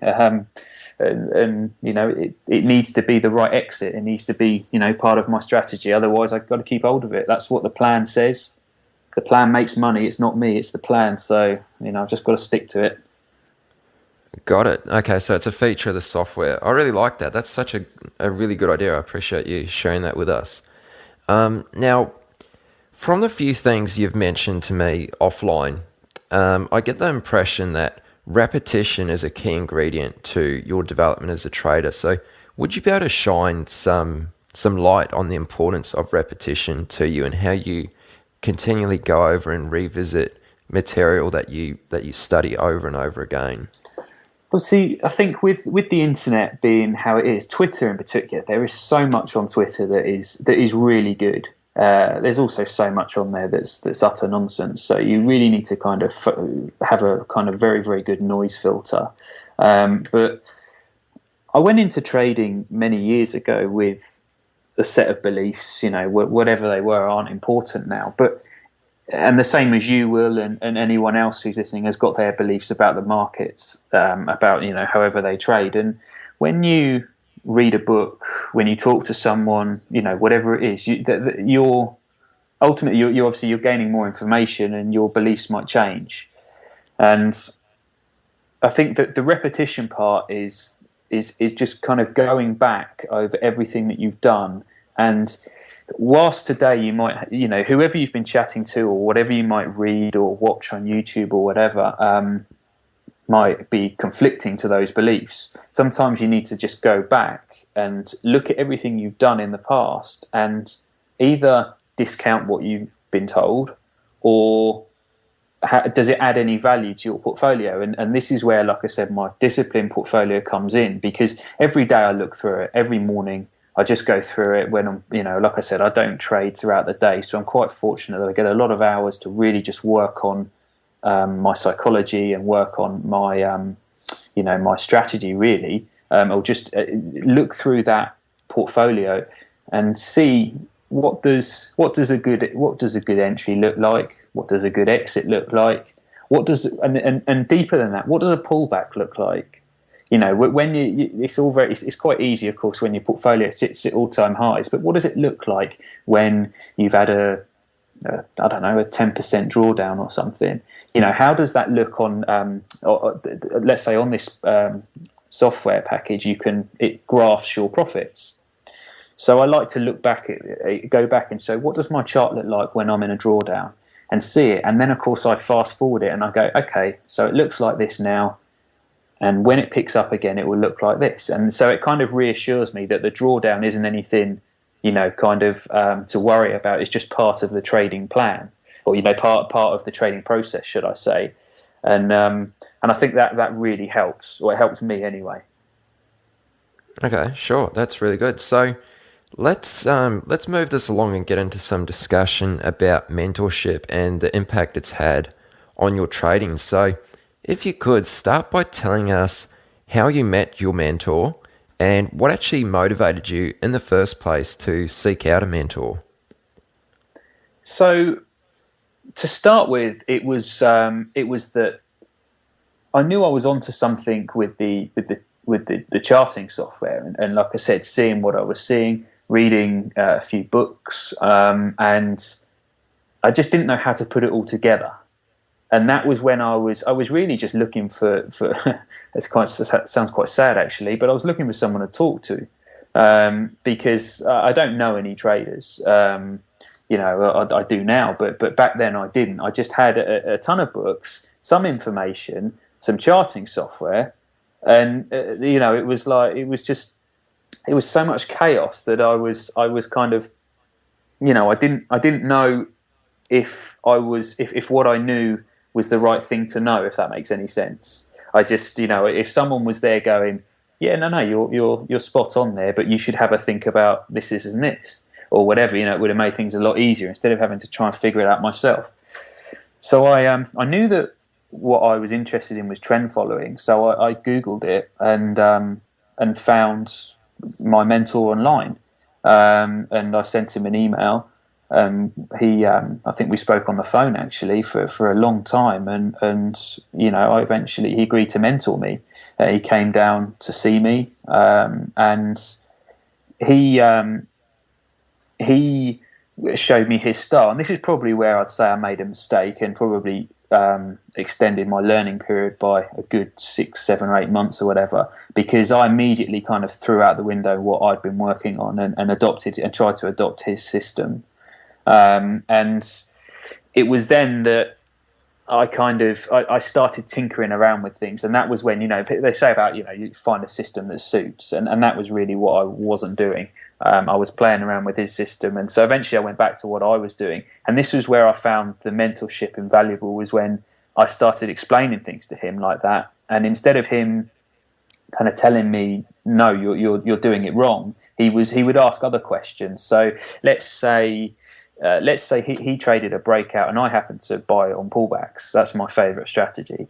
And instead of him saying, oh, well, a pullback is an exit signal, in his strategy. But of course, for me, it was my entry. So he would then ask, okay, so where do you define your risk? Where do you put your stop? And he would ask questions like that would actually get me thinking about my strategy, as opposed to feeling that I needed to justify why I wasn't using his, if that makes sense. And that was kind of what I thought, what I think a mentor is actually really valuable. Yeah, okay. So you mentioned that you found him online. How did you find him online? Did he have a website or a blog, and was he offering mentorship, or did you sort of approach him about this? Yeah, so he ran a blog, and it was a paid mentorship. You can follow his signals if you wanted to, which a lot of people. I know there's a lot of services out there that are like that. But I guess to start with, that was what I did. But it was when I met with him and spoke with him that he wasn't just selling. He wasn't selling signals. If that, you can do that. That's part of what he does. You could just copy what he does. But that wasn't what I was about. I was looking to become my own trader, a trader of with my own kind of set of beliefs and strategy, etc., and do it for myself. He would, and with him, you could trade your own pension fund and just copy his trades entry when he said he has a Twitter feed as well that you can enter. And that's what I think, there's quite a lot of services on the internet that do. But it was when it came to the mentorship, he really, really did go in, help me out and help me understand what I was trying to achieve with my system. And that was when he kind of put his system aside and helped me develop mine and asked me questions about it. And then also, tell me things to consider. So, maybe consider the risk part of it and, that kind of thing, really. What's the kind of level of interaction between yourself and your mentor? Like, is it sort of scheduled once a week that you have a Skype call, or like how often do you guys communicate, and how do you go about that? Well, now we just communicate, via Twitter or Skype or whatever, just for kind of fun, just talk about the markets, emails or whatever. But during the kind of the learning process, all the time, he has got a protected Twitter feed that you become part of, and there's a load of other traders on there as well, and he kind of you'll all be tweeting throughout the day. Equally, he used to ring constantly, maybe once a week or whatever, to kind of see how you're getting on. Is there anything that you can help with? Via email all the time, and depending on where you are in the country, he would come and see you. He really was, it was kind of, he was being a mentor. It was unlimited. It wasn't a service that was kind of, one email a day or whatever. You genuinely did feel like you had someone on your side that was helping you out, which like I said, I think that was good, especially when you first start, because you've got so many questions. I mean, I used to email him constantly, particularly on down days, big, let's say that the recent pullback in the markets, that kind of thing years ago I would have got scared out of big time. And, now you kind of on days like that, you speak to him and it's almost like that little bit of reassurance. Actually, no, just hold on, because your strategy does cater for this kind of thing. Look at a chart. You wouldn't be able to tell when the Japanese earthquake hit, or you wouldn't be able to, because of the trend has gone from bottom left to top right. It's incorporated all of that, and it was on days like that you kind of needed a mentor, and that was what I found really good. He wasn't, you wouldn't ask a question and have to wait 4 or 5 days for an answer. It was like, it was straight away really, which is a really good service.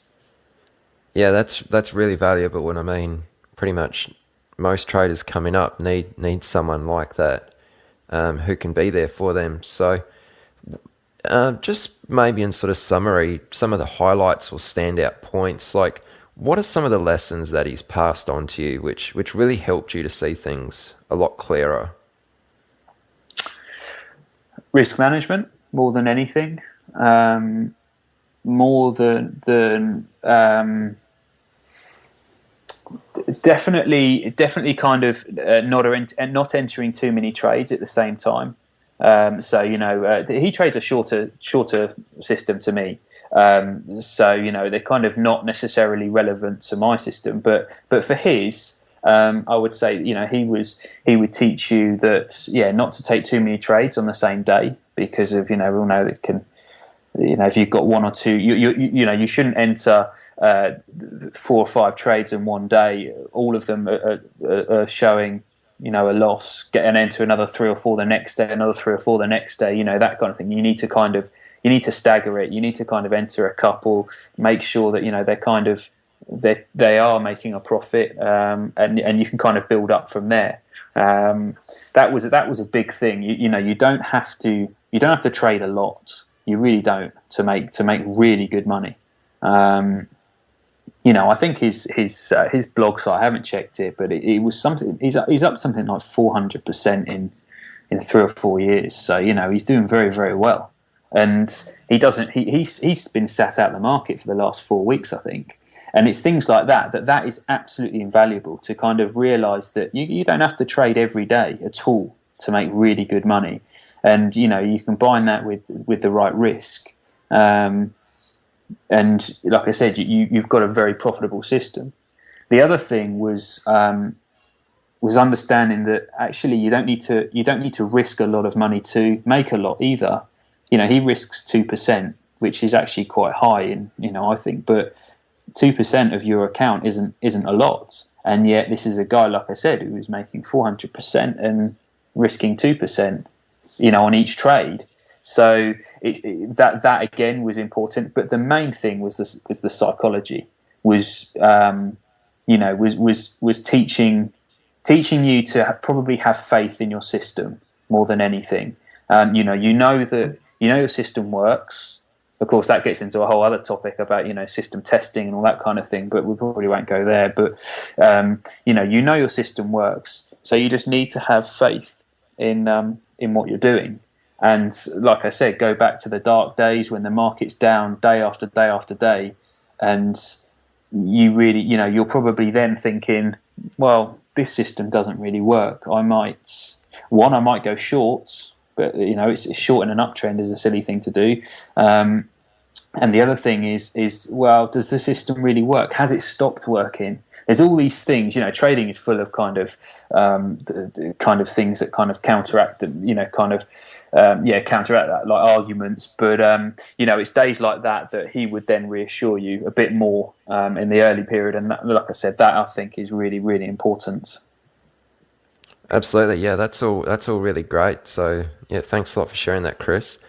Are you ready to get serious about options trading? Then join Tasty Trade, Investopedia's best platform for options trading 2026. Stocks, options, futures, and more. Tasty Trade has everything you trade, all in one platform. Get low commissions, including a $10 cap per leg on options trades, so you can keep more of what you earn. Tasty Trade is packed with advanced charting tools, backtesting, a pre-built strategy selector, and more features to help you trade smarter. Manage your positions with speed and precision using Active Trader Mode, one-click trading, and smart order tracking. Plus, Tasty Trade's stellar trade desk team offers live support during trading hours if you need it. Join Tasty Trade today and earn a double commission rebate up to $3,000 total on your stock and ETF option trades for 30 days. Visit tastytrade.com/chat for more info. All applicable regulatory, exchange, and clearing fees still apply. Options involves risk and are not suitable for all investors. Learn more about Tasty Trade promo terms and conditions at tastytrade.com/double. Offer expires May 31st, 2026. Tasty Trade Incorporated is a registered broker-dealer and member of FINRA, NFA, and SIPC. Ever watch a stock rip and think, I could have nailed that if I had real capital? The truth is, many capable traders never reach their potential, not due to lack of skill, but lack of scale. Trade the Pool was built to solve exactly that. A firm designed for serious individuals who want access to the U.S. equity markets with meaningful buying power, up to $200,000 without committing their own capital. Get access to virtually every stock and ETF. Go long or short freely with the flexibility professional traders expect. You're evaluated on one thing: your ability to manage risk and execute with consistency. Meet the standard, and you trade at scale.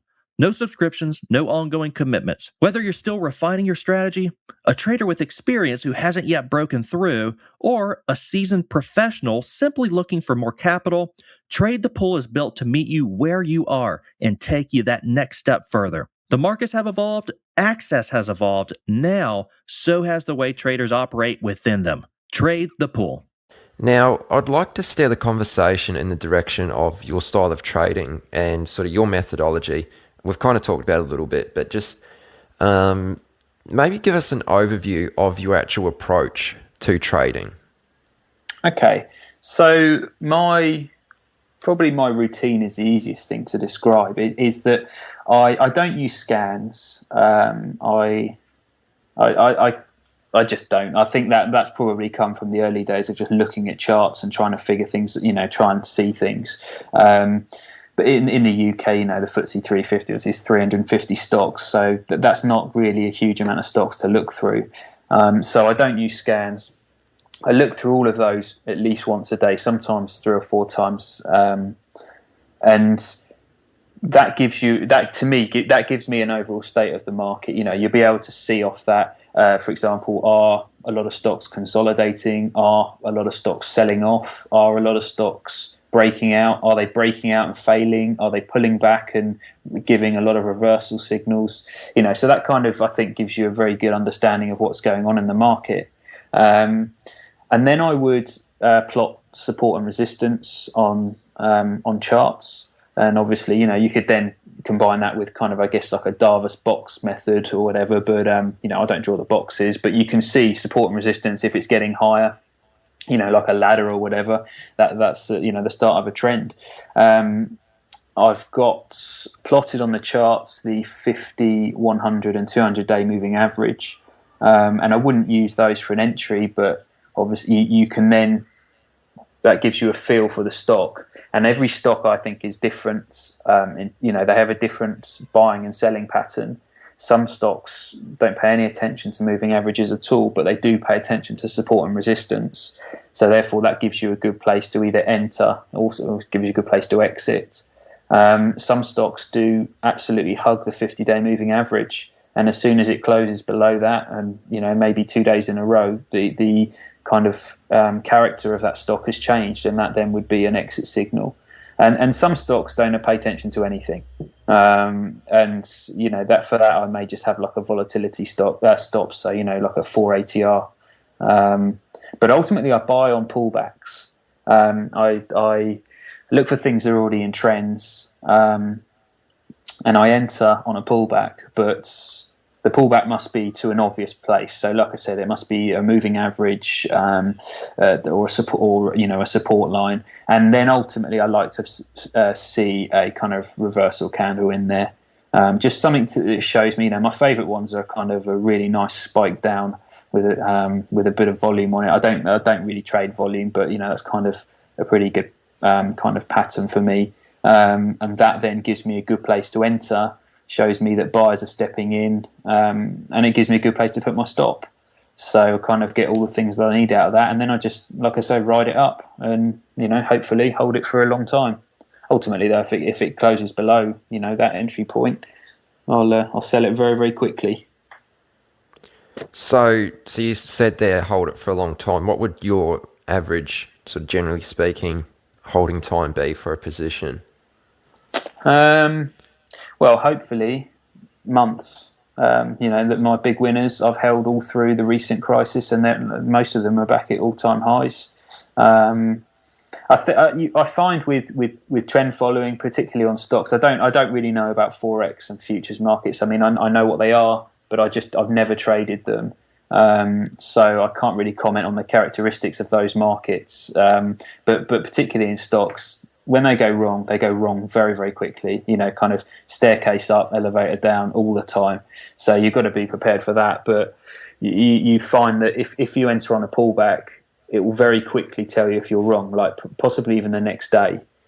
So you need to be prepared to exit very quickly. But then it's just a case of holding, and then I would tend to add on the next pullback, and the next one, and the next one, and the next one. And hopefully, like my biggest winner is maybe 14 months old at the moment, and luckily it's showing no signs of backing down at the moment.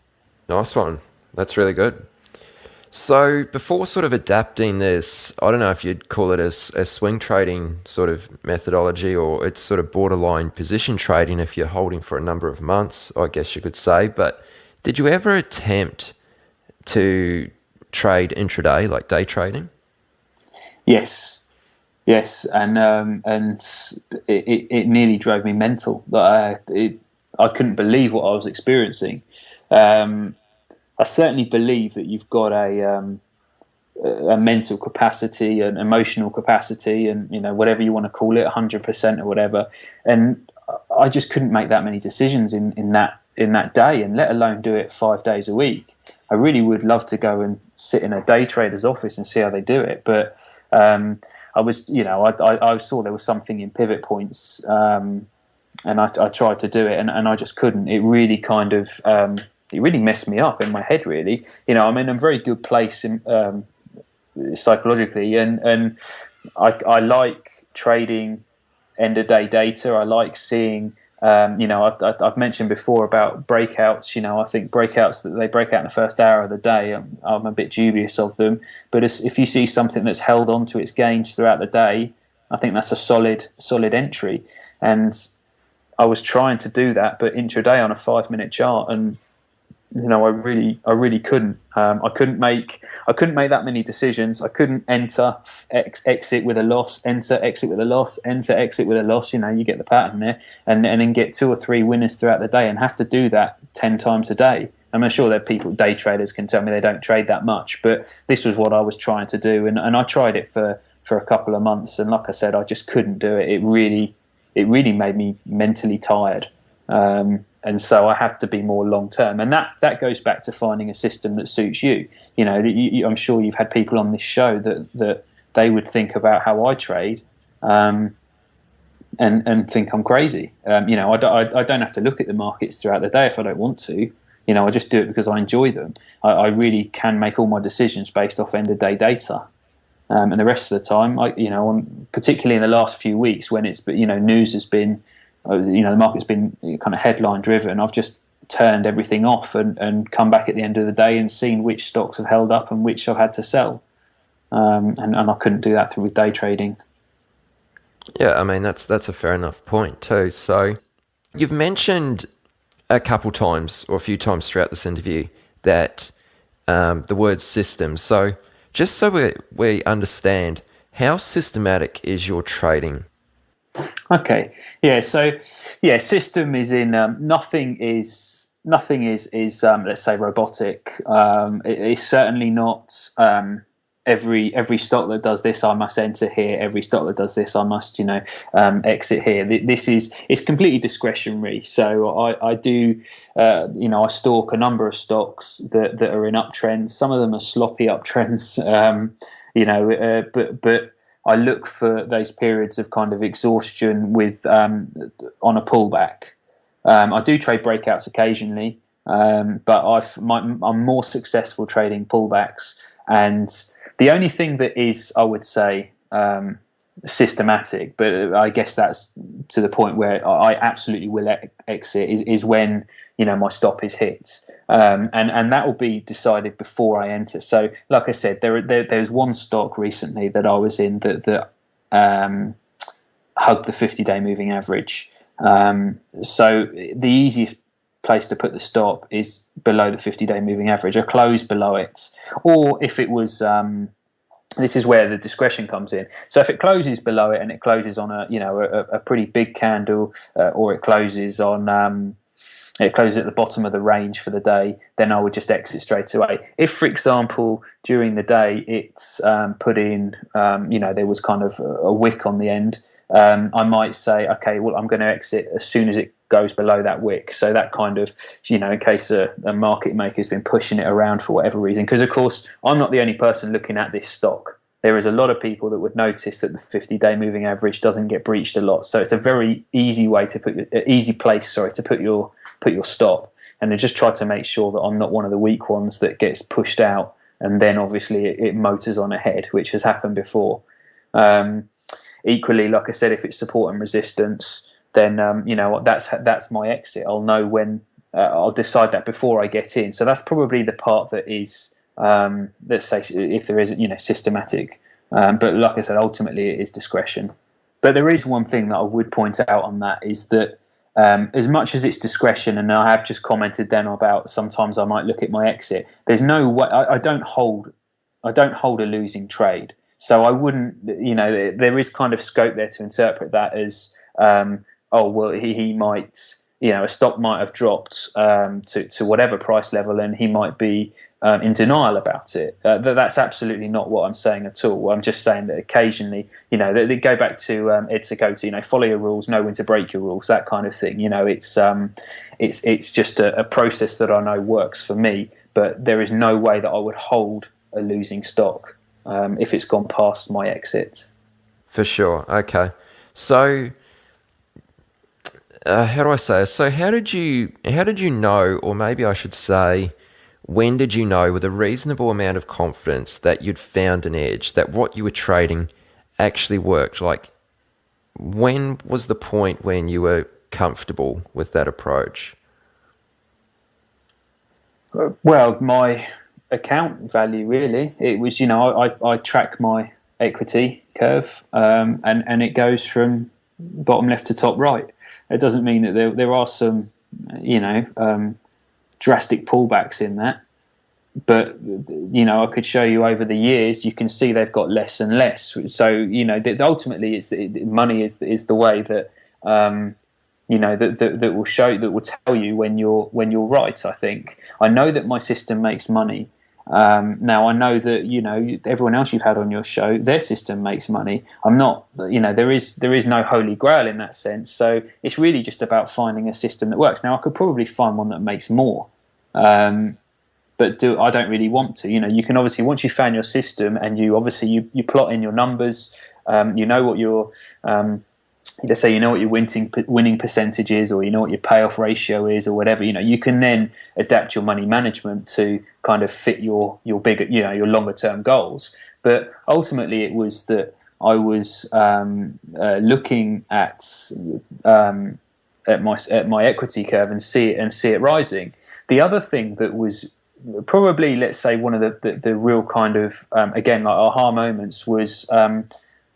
I started off with a system, and I tinkered about for a while. I tried a bit of, try the day trading thing or whatever, and tried a few other strategies. And one day I just sat down and was just frustrated and a bit like, well, how's this happening? Meanwhile, my mentor has gone on and made a ton of money, and I'm sat there with a lot less than he's made. In terms of percentage returns or whatever. So what have I done wrong? And that's when, like I said, the psychology side really kind of kicks in, because it's not the strategies, okay? There's people out there that can trade pivot point strategies. There's people out there that can swing trade, day trade. They can fundamentally invest and make money. So everyone can. There is strategies out there for everyone. It was when I kind of went through my original strategy and looked at the initial trades and realised if I'd have carried on doing what I was doing, I would have made more than 80% more than I'd made that year, if that makes sense. It was then that I was actually like, okay, there's something in this. So what is it that I'm doing wrong? And that was, probably, the end of the beginner's cycle was when I realised actually it's really not about the system. What makes you successful as a trader is probably learning about your mindset and how you deal with your system, if that makes sense. So, for example, on a pullback, you don't, or a down, a drawdown in your equity, you don't kind of jump ship and look for the next best thing. And it's really then that you then start to think, well, okay, so I'm in a drawdown at the moment, so what should I do? Okay, so on one hand you can go, you know what, the system's rubbish, it's not working, I'm going to find something new that does work. That's, you go back to the beginning again. Or you kind of grow up and look at it from the kind of, let's say, a professional trader point of view and go, okay, is it the system? Does the system work? Yes. Okay, the system does work because it's made money in the past. What doesn't work at the moment? Is it the market conditions? And you go, yes. Or is it maybe I'm taking on too many trades, and you kind of, you start looking at that, and that I think is when you make a jump from kind of beginner to, let's say, more professional style of trading. You're just working on that constantly instead of going back and thinking about a whole new strategy. So what were the certain aspects of your sort of psychology issues that you had to work through that were preventing you from sort of making potentially 80% more that year? Like, how did you, like, psychology, I guess it's kind of quite a broad topic, but how were you able to sort of pinpoint what it was and then sort of focus your attention on that to be able to resolve those psychology issues that were preventing you from making a lot less money? To start with, it was driven by frustration. I'm sure that everyone must get to a point. There's one of the guys in Market Wizards' book, and you have to forgive me, I can't remember his name, said, there was a day when he lost a ton of money and turned around and said something, along the lines of, "What, am I this stupid?" And he says, "No, you just got to keep going." And that really is kind of part of it. I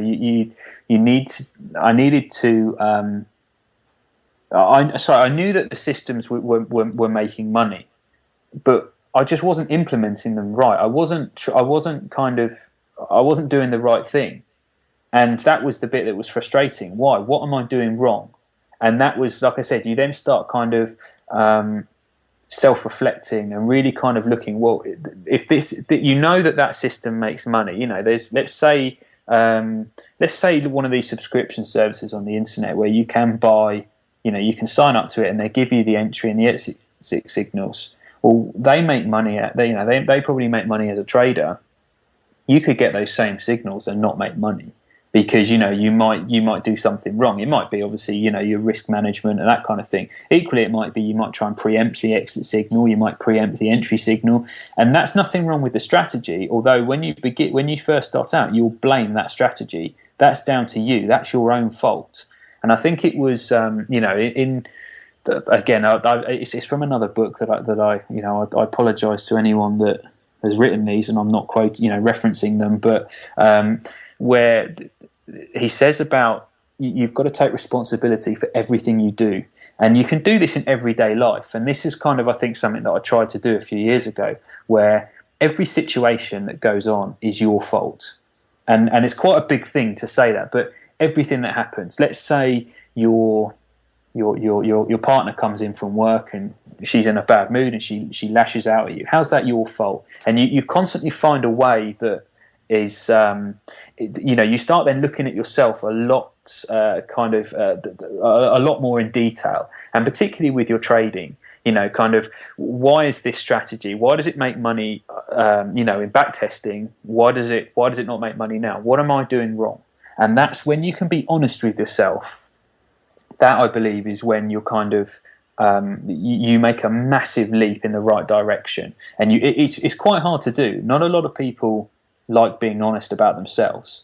I could probably list a lot of things that I know are wrong with me. One is I'm very impulsive. I've got an addictive personality. And these things, they're probably gambling is not a very good thing for me. Day trading, this is when I realized actually this isn't good, because I get impulsive, I make the wrong decisions, I jump into trades quickly and realize I've done the wrong thing, and that goes totally against my the way that I am. So therefore I need to adapt my system to fit me, which is why I don't like looking at the markets throughout the day, because if I get I might get a rush, or I might I might lose discipline. Whereas it's much easier for me to sit down in the evenings, look through thousands of let's say 500 charts a night, and just make a decision whilst the markets are shut. I'll make a little short list of what I think I want to enter or I want to watch. I might have another little look later on in the evening. I'll have another look in the morning. And if it still looks good, then I'll buy it. Equally, there have been times where you get a bit giddy because your portfolio's up, and you think, yeah, I'm going to buy that. You look at it next day and you're like, well, actually, it's kind of invalid. That's not the right entry. And you'll sit back and you'll wait. But it's only understanding that I've got that side to me that I'm able to then adapt my strategy to fit, my the bits that I would consider pretty crap about my personality. Sure, yeah. No, that's a lot of great points in there that you touched on, so I really appreciate that.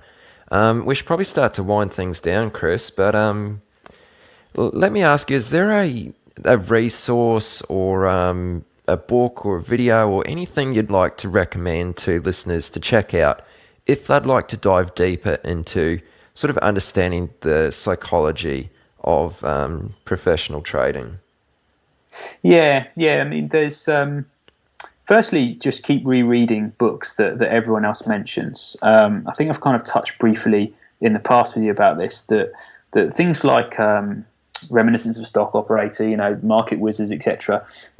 I've read Reminiscences over 100 times now, and each time I hear something new in it. And the reason is that there is pearls of wisdom in all of this, depending on different parts of your trading journey. So Reminiscences, to start with, is a really nice story about a guy that likes trading and makes a ton of money. That's the nice story that you hear at the beginning. Then you hear about, you might hear a part of his strategy the second time you read it. The second time you might hear about how he blew an account up, but he kept going. So, you might have blown up an account recently and you think, okay, well, he's done that. I've just got to keep going. And ultimately, you just keep kind of, every time you hear it, depending on what part of your journey you're on, you'll hear something new and relevant to what you're experiencing at that time, which is why I think those books are absolutely fantastic. The second was a YouTube video that Nick Raj put up called What Makes a Successful Trader. I think it was a presentation he gave. And he talks about the two kind of facets of trading, kind of quantitative, it's easy for me to say, and qualitative, which is basically your strategy. He gives the best thing is he gives an analogy of a car. So the quantitative side would be driving the car. Put your foot on the gas, put your foot on the brake to stop, turn left, turn right, that kind of thing. But the qualitative side is learning about the roads, learning about, you get those idiot drivers that are indicating to go left. When you get that feeling, actually, they're going a bit fast to do that. So you don't pull out, you just hold back. And ultimately, they weren't going left. They just left their indicator on. And that's what I think is kind of what trading is about. You kind of learn those two parts. You learn, how to trade, and then you learn about everyone else around you in the markets. And that video is very, very good at describing it. But you have to watch it a lot to really kind of get all the points out of it. And again, I've watched it, loads and loads of times. And like I said, you kind of, once you realize that those two parts exist, you can work on one, which is your strategy, but then you should probably look at the other parts. What does it mean to you, and how does that affect your trading? And like I said, that was kind of a big thing for me. Yeah, that's a really good video, that one. I've watched that myself, and obviously Nick Raj was on this podcast in the past, so if anyone wants to hear an interview with Nick, check out episode number 4. But all right, Chris, well, this has been really, really good, and I appreciate you making the time today to come on and speak to me and share with myself and also the listeners just a lot of really valuable information. It's been awesome, so thank you very much. No problem. And is there any way that listeners can get in touch with you if they'd like to sort of learn more about you or just sort of reach out? Yeah, you can email me. So yeah, it's, I guess you put it in the show notes, but it's Chris Sace 1983 at googlemail.com. And that's a good way to reach me, really. All right, sure. No trouble. We'll put that in the show notes. And if anyone wants to get in touch, they can just shoot you an email. But again, Chris, thank you very much for doing this, and take care, and let's talk soon. Yeah, no problem. You've come to the end of this episode of Chat with Traders, but don't worry, more great episodes are on the way. To stay updated with each great new episode, be sure to subscribe to the podcast in iTunes, and we'd love it if you leave us a rating and review. We'll see you next time on Chat with Traders.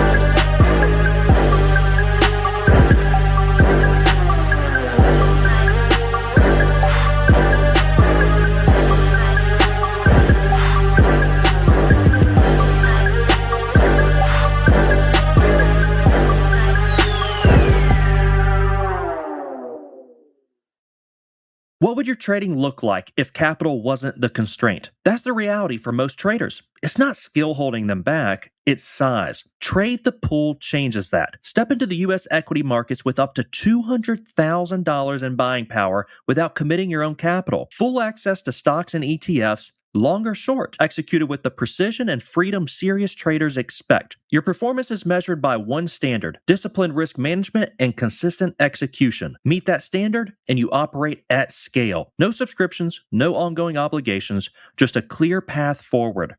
For those ready to trade beyond limitations, this is the next level. Doesn't your portfolio deserve the best? Then join Tasty Trade, Investopedia's best platform for options trading 2026. Trade smarter with advanced charting tools, backtesting, a pre-built strategy selector, and more features. Join Tasty Trade today and earn a double commission rebate up to $3,000 total on your stock and ETF option trades for 30 days. Visit tastytrade.com/chat for more info. All applicable regulatory, exchange, and clearing fees still apply. Options involve risks and are not suitable for all investors. Learn more about Tasty Trade promo terms and conditions at tastytrade.com/double. Offer expires May 31st, 2026. Tasty Trade Incorporated is a registered broker-dealer and member of FINRA, NFA, and SIPC.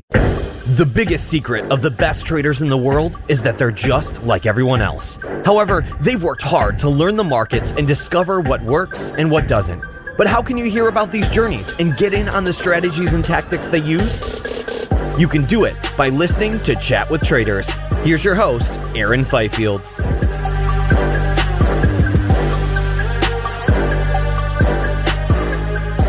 Hey traders, what's up? What's going on? Hope you've been having an awesome week. I've got an interesting guest lined up on the show for us today, and he takes a slightly longer term approach compared to many of the guests I've had on in the past, but I think it's great to mix things up. He's a young guy, he's doing big things, and he's got a great story to tell. So let me give you the 1,000-foot view of where he's come from and where he's going. So Michael Melancinos started a job on Wall Street about 6 months before the '08 crash came through. So he was right there in the thick of it. He was actually an analyst on the trading desk at Bear Stearns and then later at JP Morgan after they were brought out. I'm sure you're all familiar with that story. Since then, Michael's left his Wall Street days behind him and now trades a fund of his own, using a systematic trend-following approach that operates on 40 global futures markets.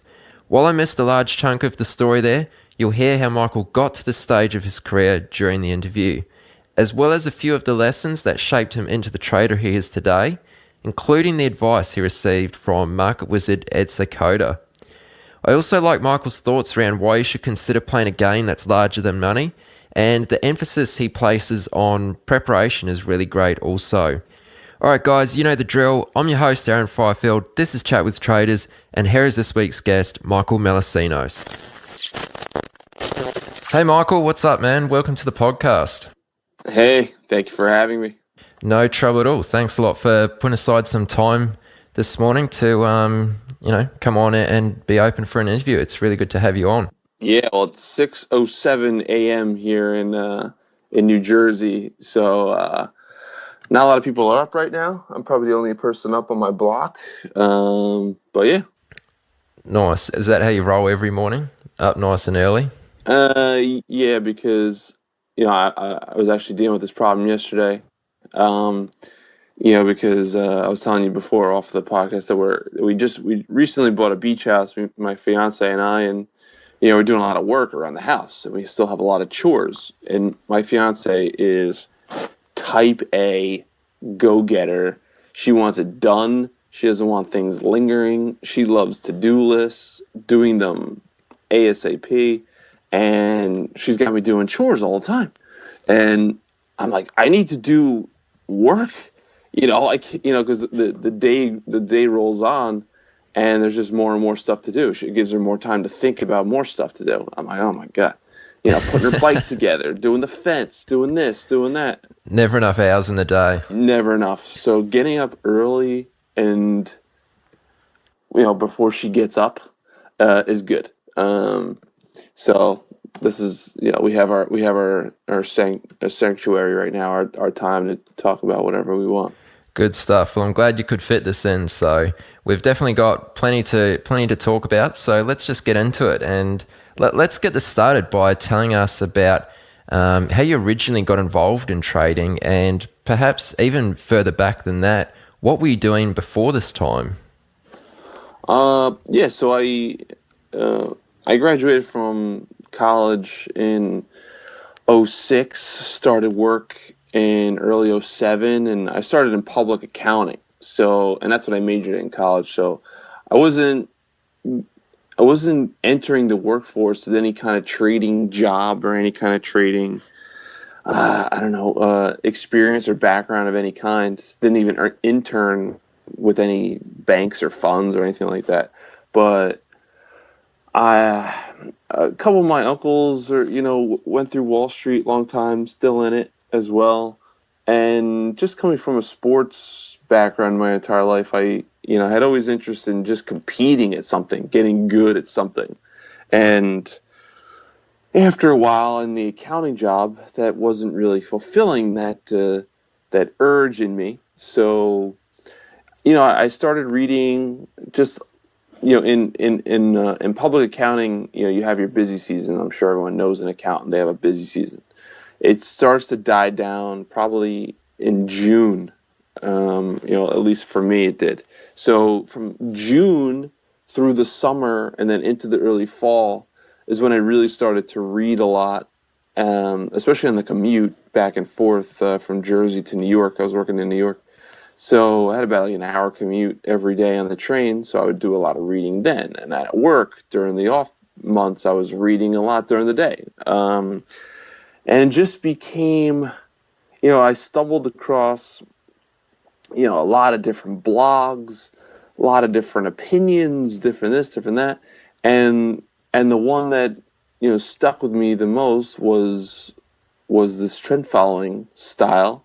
And it kind of just made sense to me. And I was actually on Michael Covell's podcast maybe like a month or so ago. And I told him, when I read his first book, the trend following book, I think it was his first book that came out in 2005, and I read it in 2007.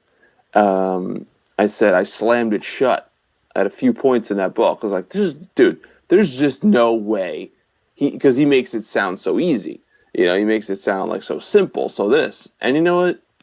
It is simple. At least the concepts are. And I think the concepts, parallel and have a lot in common with what happens in the natural world anyway. The ideas of diversification, spread yourself out. Don't limit yourself to one type of to profit from one market, and then, buy and hold, comparing it to buy and hold's case, don't limit yourself to profiting, to just making money one way. Be open to going short as well. Be open to staying out sometimes. And then the other ideas of, when you have a good thing going, let it roll. You're sticking with it. If it doesn't work, protect yourself and get the hell out of there. So all those things were, made sense to me just in general. And then I was like, oh, okay, now I have something that maybe I can actually try to get good at, try to get better at, because now I know, a strategy to play with, and, before that, what was I going to become, like a day trader? That's like the only other strategy I knew of, or like a fundamental thing, and that didn't appeal to me either, because that just seemed like a whole lot of work with not a whole lot of certainty, and I saw a lot of people going that way for a long time and losing a lot of money, especially in the bear markets like of 2001, and I was in high school at the time, and then I guess before that, when the like a year or so before that, when like the bubble, the NASDAQ bubble was bursting, and then. So that didn't really spark anything in me. But this trend trading thing started to make some sense to me and start to get the juices flowing, so to speak. So I started running with that, and eventually had some, light bulbs go off. And then I started getting so bored being at the accounting job that I asked my friend who I grew up with, who was working at Bear Stearns at the time. I said, look, dude, get me in there. Come on. I gotta get off. I gotta get off the bench, so to speak. I gotta get in the game. And, I didn't think I was going to become a trend follower at Bear Stearns, but, this trend following idea is like, oh, maybe I could start a fund. That was like in the back of my head.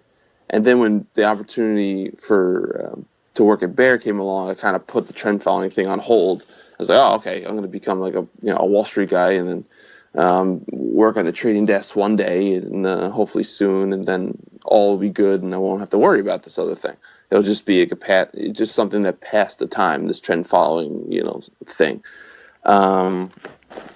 So yeah, I think when I went to Bear in October of 2007, I was working a lot, so I got up at 5:30 today. Back at that job, I was getting up at 4:30.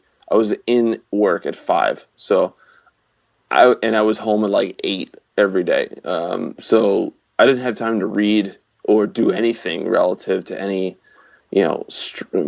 trend following strategy, construction, or anything like that to one day become a fund manager or anything. I was just doing my job because it took a lot of hours to do. So, and then I guess throughout the 6 months later, after I started working at Bear, it collapsed. So that was a big eye-opening experience for me. And then, the team I was on went over and started working for JP Morgan, just doing the same job at JP Morgan.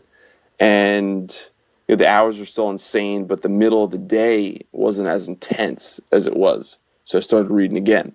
And then I started getting more serious. But those two events, the Bear collapse and the financial crisis, and they really opened my eyes. And those people talk about aha moments. Those are two big aha moments that really put me on the path where I said, okay, I can't work anymore. I need to go and do my own thing.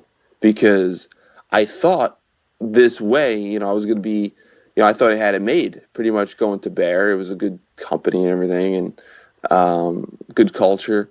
And I thought, okay, I'm just going to, just put my time here, and I'm going to be a big shot, trader on the desk one day, and all's going to be good until it goes down. I mean, the company goes down. I didn't get laid off or anything. The company disappeared. And that was just like, oh my God. And then half of Wall Street disappeared, several months later. So those were just, blessing in disguises for me. Because now I had the opportunity to actually do what I wanted to do, in the back of it. And at that point, it was just in the back of my head. But it was really a drive at that point, because I saw it's not, my job and the Wall Street, vision of being a big shot, or, it being like a good job, just wasn't so anymore. The whole game was changed. Now it wasn't a safe thing. And now I saw that. So I saw a lot of my colleagues lose a ton of money, lose their jobs.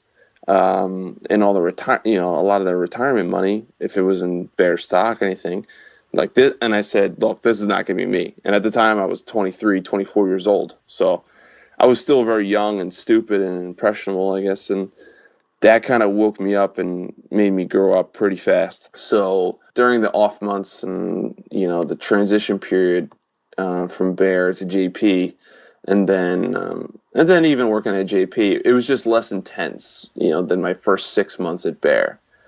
After everything collapsed, and then the financial crisis hit, things just got less intense. People were kind of just shaken up, and I don't know, I won't say didn't work as hard. That's not true, but just kind of like dazed, like they just got punched and knocked out, and then they're like stumbling to get to their feet. So people were just, I don't know, the workload just died. So I was just spending a lot of time doing more reading and getting into phase 2 of taking the path to become a fund manager one day. And that's what I was doing through, Bear's collapse through, January 2009, and then eventually got laid off from JP Morgan. The team I was on got laid off, and then I went to phase 3, because I had no job at that point, and I was devoting all my time to getting into the Excel, getting into the X's and O's of creating a system, not just reading about the theory of it. So yeah, no, that's really good. Thanks for really fleshing that out for us. But being so young, just having entered Wall Street, you were probably only there for 6 months to a year before things started to unfold and the crash came through. Did it ever cross your mind that maybe you'd entered the wrong industry and this wasn't gonna be? Eventually, but not at first. At first, I was just so preoccupied with what was going on. I didn't really think at all. And it was only till after I got out of it that I started thinking that, and was starting to read, a lot of entrepreneurial blogs and books and other things that, watching a lot of videos of these up and coming startup entrepreneurs, because at that point it was starting to, there was no real startup scene then, like there is now. Like now it's like booming, right? Silicon Valley's booming, and I guess maybe other less intense Silicon Valleys out there, maybe in Europe and other parts of the U.S. But it wasn't that big back then.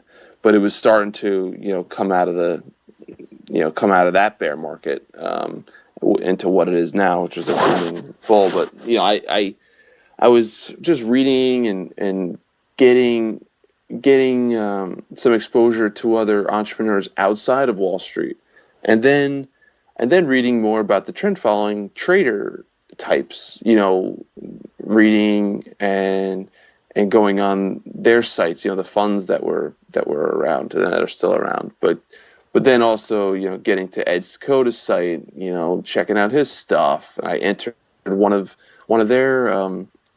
Ed's trading tribes in New York, and just taking the next steps to get in the game, to get good enough to be able to play. At that point I was still just learning, but I was taking the next step from learning from the people that were doing it and hearing what they had to say. Because as an athlete, you want to learn from the guys that can actually play.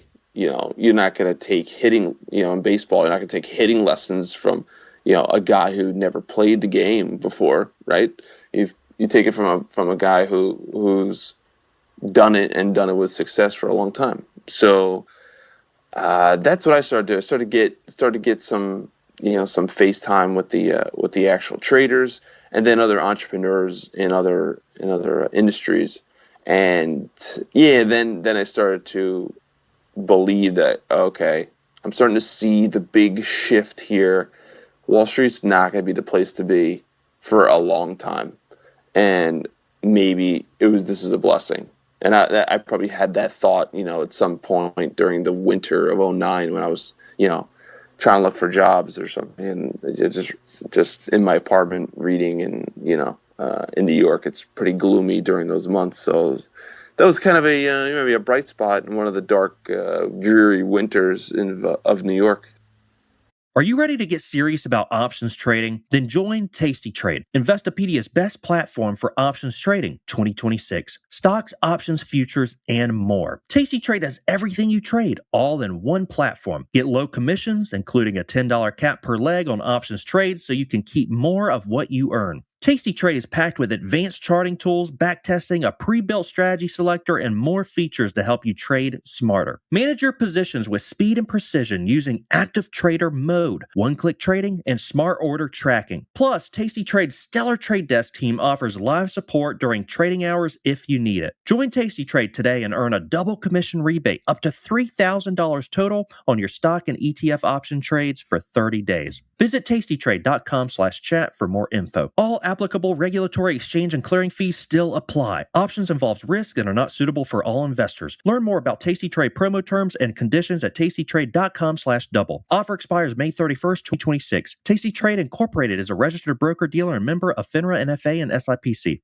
Ever watch a stock rip and think, I could have nailed that if I had real capital? The truth is, many capable traders never reach their potential, not due to lack of skill, but lack of scale. Trade the Pool was built to solve exactly that. A firm designed for serious individuals who want access to the U.S. equity markets with meaningful buying power, up to $200,000 without committing their own capital. Get access to virtually every stock and ETF. Go long or short freely with the flexibility professional traders expect. You're evaluated on one thing: your ability to manage risk and execute with consistency. Meet the standard, and you trade at scale. No subscriptions, no ongoing commitments. Whether you're still refining your strategy, a trader with experience who hasn't yet broken through, or a seasoned professional simply looking for more capital, Trade the Pool is built to meet you where you are and take you that next step further. The markets have evolved, access has evolved. Now, so has the way traders operate within them. Trade the Pool. You briefly mentioned Ed, and you're referring to Ed Skoda. And I don't want to brush over that because he's a really big name He plays the big game. So I'm curious to know, like, how did you actually get in contact with Ed?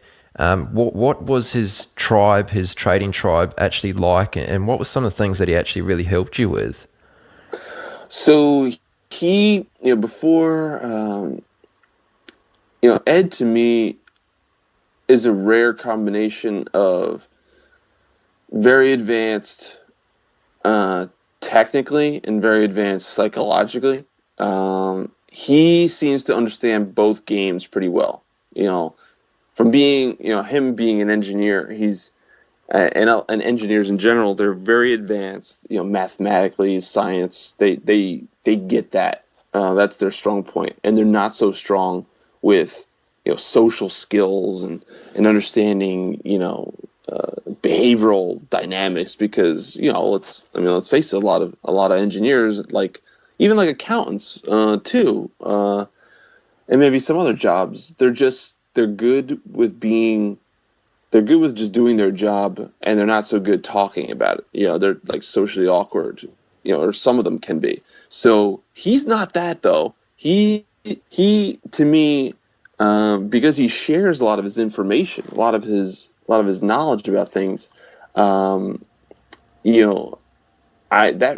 attracted to that quick, because he on some level reminds me of my father, because Ed's a very tough man to talk to, because he calls you out on your nonsense really fast.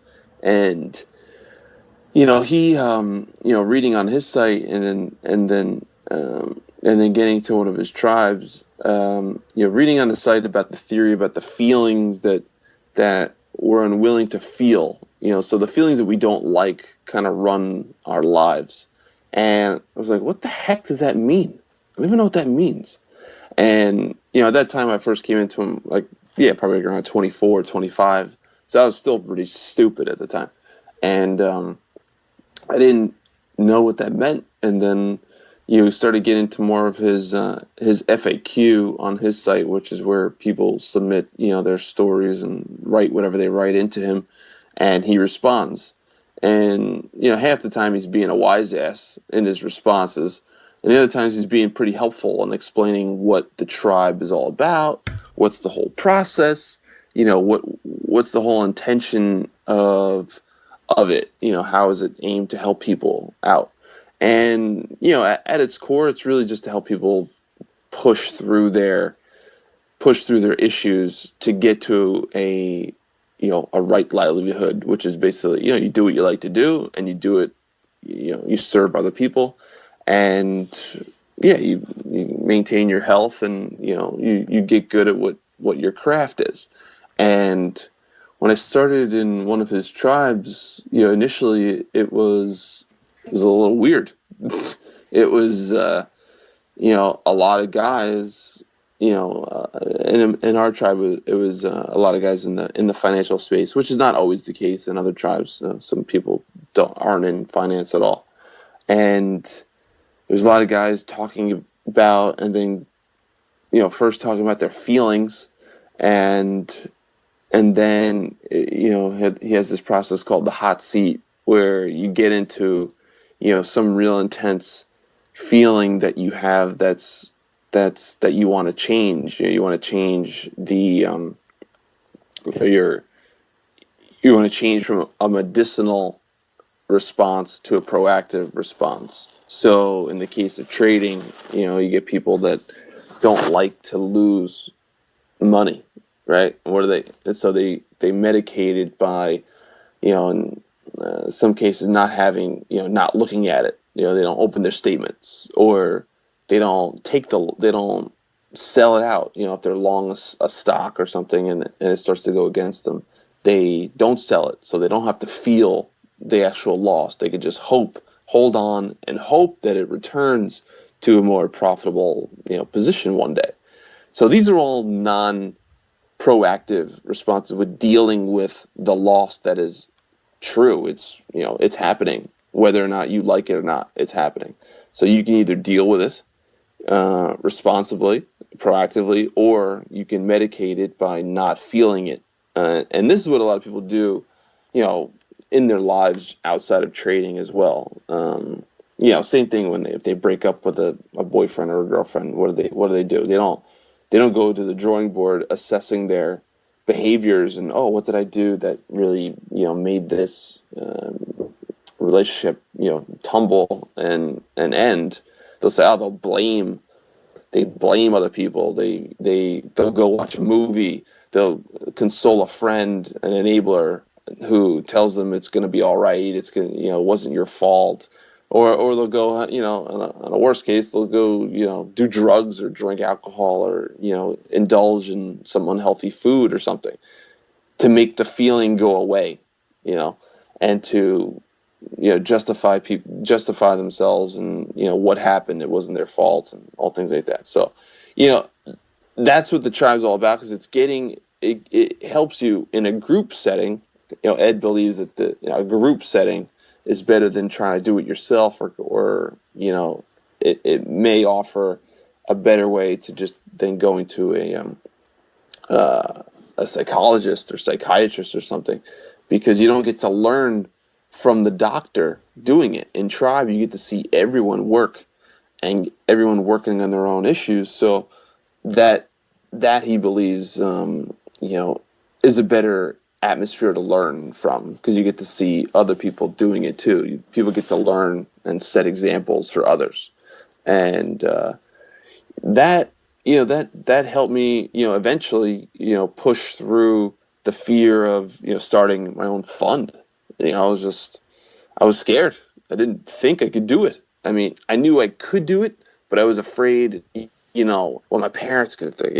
Like I'm an only child, so I get a lot of questions and I get all the attention. So I was just nervous with dealing with that. My parents, they're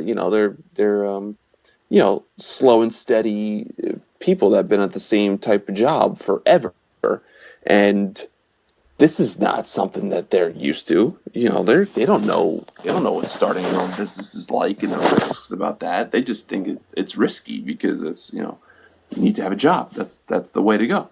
So all these feelings that I had come up, the tribe helped me out, and learning the things from Ed, more on the psychological portion of the game, really helped me, eventually pull the trigger and deal with feelings that were previously standing in my way, deal with them proactively and take a more go-getter approach to it, rather than just sitting back and maybe they'll go away or distracting myself somehow. But and then like a side note to that, outside of trading, all these things help me in my life as well. And can't say enough about that, because my life in general changed after first being introduced to Ed's FAQ site and then getting into the tribe as well. A lot of people like to, Ed seems to have like a cult following, as far as like, he was the guy who, made, read Market Wizards, couple 100,000% over 10 to 15 years, whatever it was. He gets a lot of attention that way. But, for those traders out there that think that's really cool or whatever because he makes a lot of money, or he did or something, that's all great. But I'm telling you, I think there's more to learn from him on the psychological game side, because I don't know, making money's cool, but making money and having good relationships and having a stress-free life and living a life that is fulfilling is much cooler. A lot of guys out there with a lot of money who are just miserable dudes, and they have awful lives. So to those young guys, look, it's not all about the money, and it may be a weird thing, a trader saying that because the job is all about money, but, or that's the only thing we make, we don't create anything else, but you can create a life you'd like, and, work with people that you like, and serve them well, by, getting your own issues straightened out. rather than just looking for the best system out there and emailing Ed and guys like him, like, oh, what's your system? Or teach me the system so I can go become a big shot. That's, maybe when you're young, you think that's the way until you get into it and you start trading a system or trading a style. And then you learn that, oh, yeah, I don't just need a system. I need the whole psychological game, too. I need the discipline. I need all this, the clear thinking. I need all that to make any money, For sure. And I mean, on that point, like that's a really good point you make about how it's not all about the money. But I mean, most of the guys who kind of say that have money. Do you think it's always easier for those who do have, a big bank to be able to say things like that? Like, do you think it's a bit challenging when you're younger and you're coming up? You don't necessarily have all that money, so you've got like a safety zone, or you know what I'm saying? Like it's a lot harder to think that way when you don't necessarily have any money. Money does seem very important. Would you agree with that? And yeah, and I would say, because I was in that position too. And looking back then, it's you likely want to make money when you don't have any and it's likely at that point a medication for the feeling you don't like of being poor. And so you think, oh, I'll just make a lot of money and that feeling will go away. And then you find, a lot of people become, maybe that drive to make a lot because you don't have a lot really helps you, make a lot one day and become a successful businessman or trader or whatever. Great. But it's a very myopic, I think, short-term view of and I say it's not a well-rounded strategy to make money and then get all the other things you want in life too. People tend to fall into that. In this case, like you're medicating that medicating that feeling of being poor. I just want to make money. I'll do whatever I have to do to make money. That's why you hear about a lot of poor people growing up. They make a lot of money one day, because they're driven. They don't want to be poor ever again. And that doesn't mean that they're happy people necessarily. It may mean that they're good at their job. They're good at their craft or whatever. But you don't hear about the other things outside of their job and work success, because that's all business people care about. You don't hear about their personal lives. They're not going to talk, like, we don't hear about Warren Buffett's personal life really, or like other successes personal life. So we don't get to see that side, and maybe it's a train wreck. Maybe it's not, maybe it's not what you would want for yourself. So, looking at just one piece of a person's life, I don't think is enough information for people to to learn from and then incorporate into their own structure, into their own vision of what they want their lives to be. If you want to just learn one skill and trade all other things for that one skill, then fine. But if you want to have good relationships, you want to be fit, you want to be healthy, you want to live a long time, and you want to have some money, and you want to have a good family and friends and all this stuff, and have a life of abundance and a vision, a well-rounded vision for what you want, then you may need to learn how to make money there. But maybe becoming a hotshot trader or a hotshot this or that works against a well-rounded view for yourself. It may not work like that for another person, but maybe for you, you need to, take other information into account and not just go for it all and try to be just the big shot trader, because you may be that one day, but you also might be, a jerk. You also might have a couple divorces. You also might, have a couple of health issues. And And I think Ed would be the first one to admit that.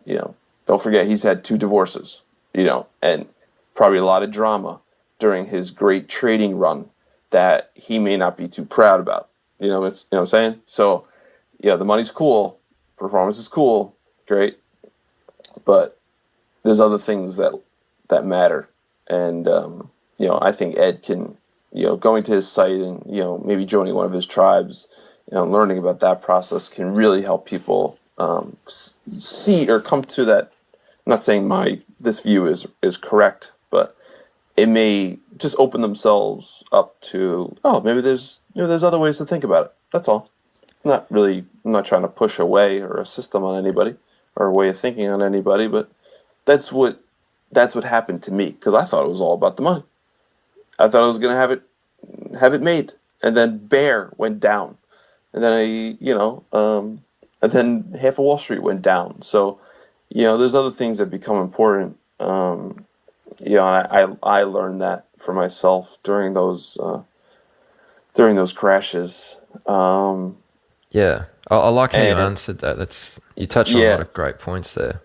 Yeah, and I also tell a story about a guy who I worked with at Bear, and I remember standing next to him a day or two after Bear, was bought by JP, and this is a guy who's been there for 20, 30 years, and nice guy. He's a regular guy. He just works on Wall Street. He didn't know anything. He didn't have any inside info. He didn't.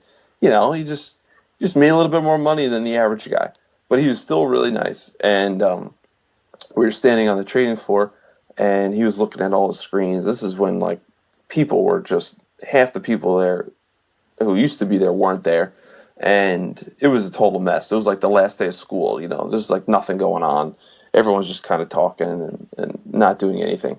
And he was looking at his screens, all the flashing lights, because at that time the markets were still wild, going, high vol and everything. But at Baird, there was no business being done. So we were all just kind of watching it. And this is after the guy knows that he probably lost a ton of his retirement money. And he's like, Mike, you see all this? And he's pointing to his screens, all the flashing lights, all the Bloombergs, all that. And I said, yeah. He said, all this means nothing. I'm going to a wake tonight for one of my daughter's or son's classmates who killed themselves because they were getting bullied at school. These kids are 10 years old, 8 to 10 or something very young. And that was another hammer over the head moment. Yeah, you're right. This is not. I don't want just the money here, because focusing on that, you miss out on some of the more important issues of, in this case, kids. How important is it if your kid just died? Really, is it important? I mean, do you really need to have that big trade? You need to make that big no, because you have other things to worry about, and I feel that really. That helped me, one, even further push to get the hell out of the workforce in this, Wall Street, but also helped me to really think about more, when I did pull the trigger, what kind of business do I want? What kind of life do I want? Outside of just trading my trend following system, that trend following system is just one little piece, It just helps deliver some profits to my investors. That's it, But, incorporating some of the other more qualitative, aspects of life, into my picture, my life's vision picture. That moment with that guy really helped me at least be open to thinking about stuff like that. I didn't, start the money hungry. Grip started to loosen a bit after that conversation. Yeah. Well, that's really deep. Thank you for sharing that with us. Yeah, it was pretty gloomy, but I mean, they're real things. Yeah. Well, I mean that helps put things into perspective, doesn't it? And look at the bigger picture. Now, let's turn this discussion more towards your actual trading methodology. So I'd like to ask you, could you describe to us how do you actually view the markets and just share an overview of your particular trading style? So you've already mentioned it's trend following, but let's get into the nuts and bolts of it. So what actually is trend following? How do you view the markets? And just, give us a bit of an overview of your approach. Sure. Yeah. So the basic ABCs of it, if I break it down into a diversified, systematic, long-term trend following, I'll break down each like little sections. I feel like going like that is easy. It helps people follow along easier than it is just me spewing. I'm going left, right, back, forward. That people can't keep up. But anyway, so diversified. I mean, I take it from the. I'm on the stance that I want to be able to trade any trends out there. I want to be able to trade and profit from any moves in the world. Really doesn't matter. I'm not restricting myself to just stocks, which is the traditional approach, like the stocks and bonds and the real estate. I want to be able to trade currency trends. I want to be able to trade commodities and other foreign markets, foreign stocks, foreign interest rates as well, because evidence shows, you look back and do some research, that things outside of stocks and bonds move quite a bit.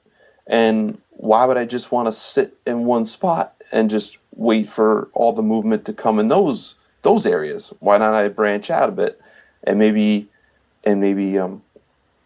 open myself up to being able to profit from some moves like that? And what's happened over the past year has been a good example of that. Currency trends have been great since last summer, and energy as well. And then most recently, metals started to break down again. So if you're a traditional buy and holder, you just don't get those moves. Maybe you can apply your style to that, to those other markets and do okay.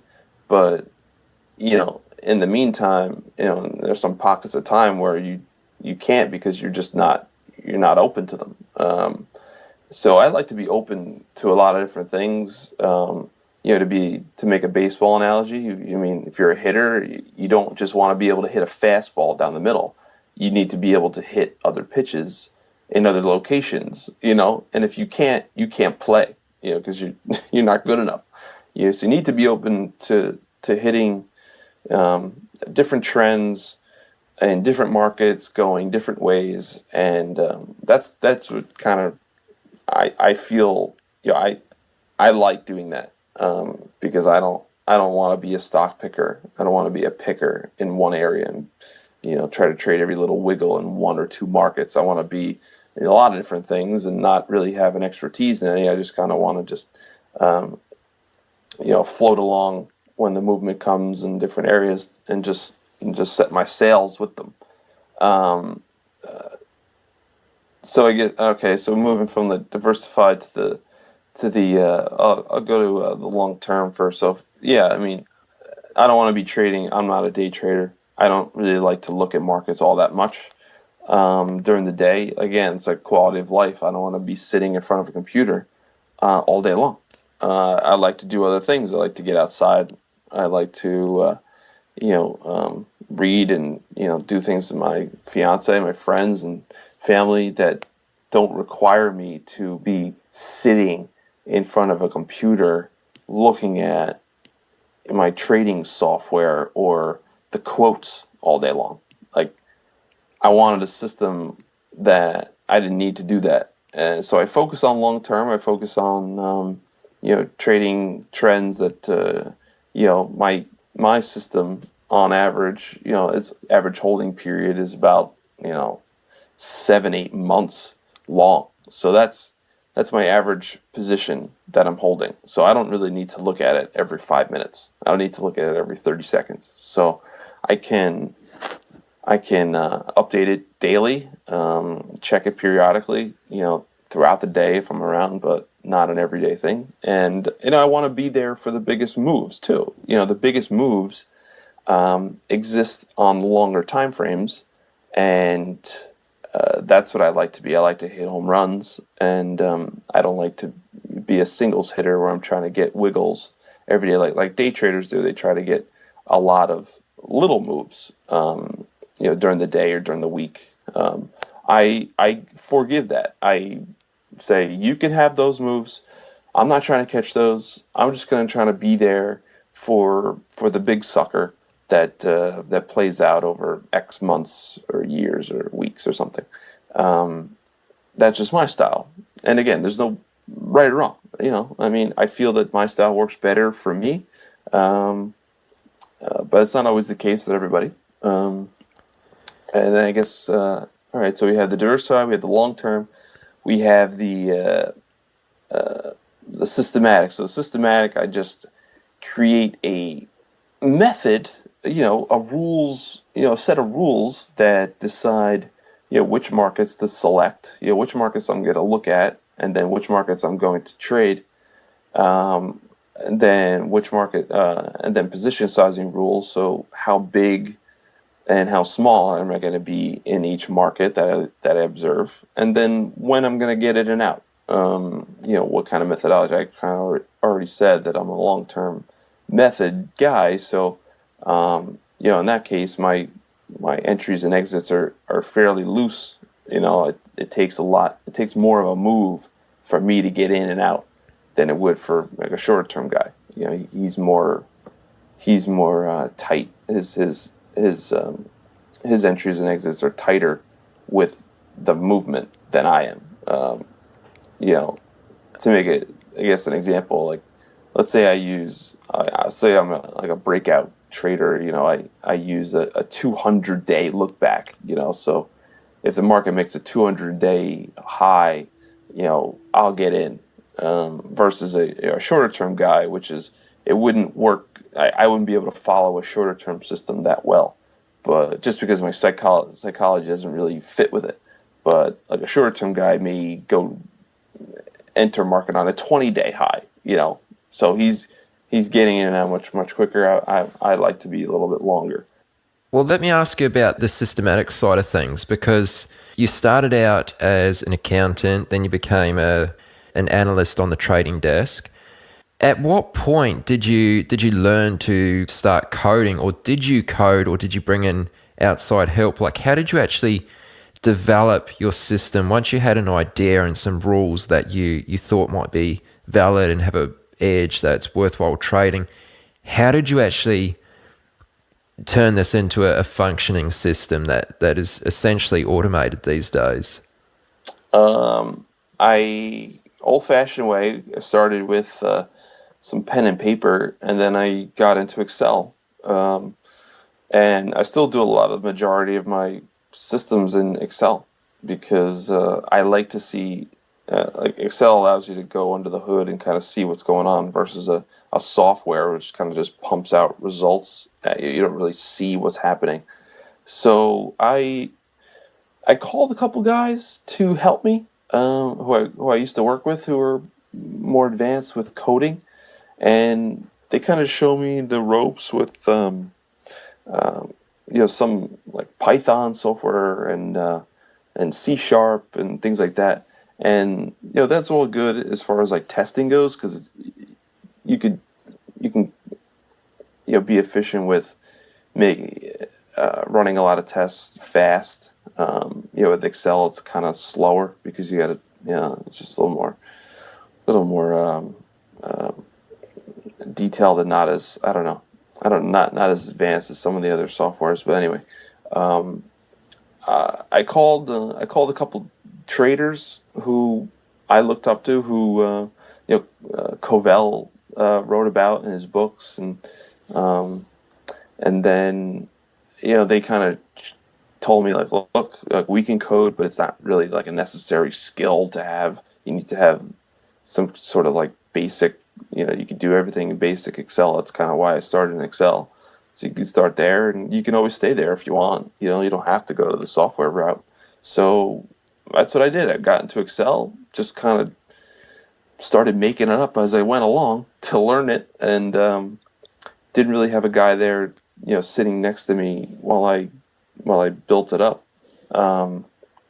and I designed like a risk sheet. So I had like a portfolio sheet, which is where it had all my positions. It had my position size, has where I got in, where my stop is, what the current price is, and how much money I have at risk, what's my P&L, and all those things that tied back into other sheets that I had for each market, which each market was just had the data. Then it had my position sizing sheet, like how big of a position am I going to take if I get a signal, all that. And so I updated that stuff every day. I had a new, every day go into the market sheet that I had, and right now I have 40 markets, so I have like 40 different sheets for each market, and so I update the data every day, and then I see what my rules tell me to do. How do they change? Should I take a bigger position today if I get a signal?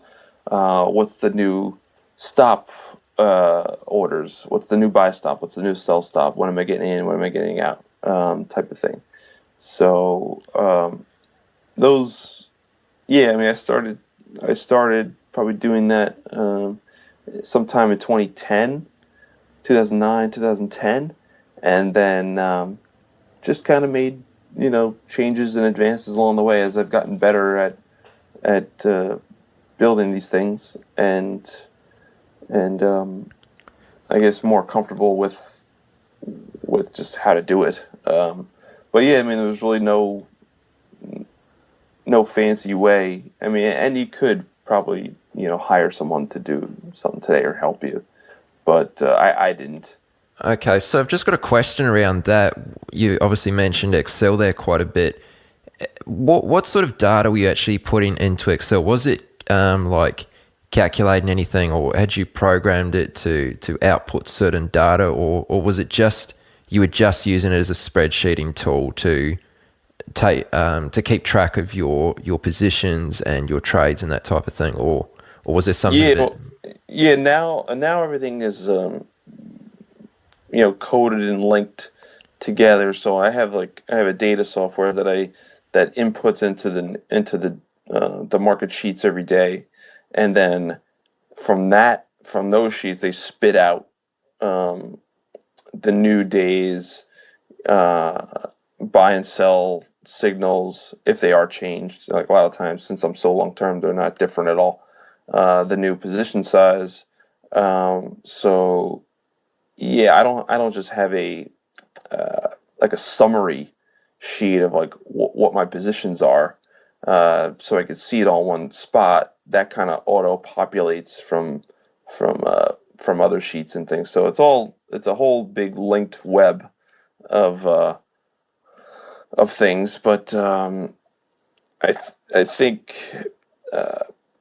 you could start with a simple sheet of if you do things by hand. If you're a non-systematic trader, you just kind of want to make trades based on your gut or something, or do it another way. You can have a sheet that kind of organizes things for you, so you can see what it is you actually have on the books, what you have, that we don't have to remember everything, and that's kind of what helped me in the beginning, because if you want to be a diversified trader and trade a lot of different things, you need to organize the stuff, because there's no possible way you can memorize and remember everything about where every stop is and what every position size is and what's the proper risk management and position size to take in every market. You can't possibly remember all these things. So maybe you can, maybe you're smarter than me, but anyway, I like to keep it organized, and I like to keep it in front of me so I don't have to remember it all, because I have other things to think about too other than just trading. Of course, very important to be organized, for sure. It's a big one. Yep, that's what I feel this has helped me to do, organize, and I feel that's what a lot of good traders in general do, especially the systematic guys, because they're computer nerds. They don't want to have things in their books that they don't they're not accounting for, or that they run the risk of not remembering, or maybe some of the traders of old that do it like that, where they're kind of just more on the off the cuff, they kind of see their statement and then they make other decisions. They kind of just on the fly of changing things and not really setting to a disciplined set of rules that hold them accountable to do what the rules say, and to organize them, and to face them every day. Some people don't want to face their statement or their summary of what they hold the positions are, because they don't. Again, going back to the Ed Seykota stuff, people don't want to feel the feeling of being bound by the rules that they set for themselves. They kind of want to do what they want to do, sometimes, and they don't want to obey the rules. Like dieting, same thing, people just go off the rails. So those things are, they won't appeal to everybody, but I feel that they really help me to, again, be organized and know what I'm doing. If I don't have this setup or something set up that tells me what to do, when to do it, and how much position to take, I feel that I don't know what I'm doing, and I'm going to freak out, because I don't like not knowing what I'm doing. I need to write things down, and I need to be organized and everything. So that's why I go with this approach than maybe some others. Yeah, I think that's a fair point too. Really, it comes down to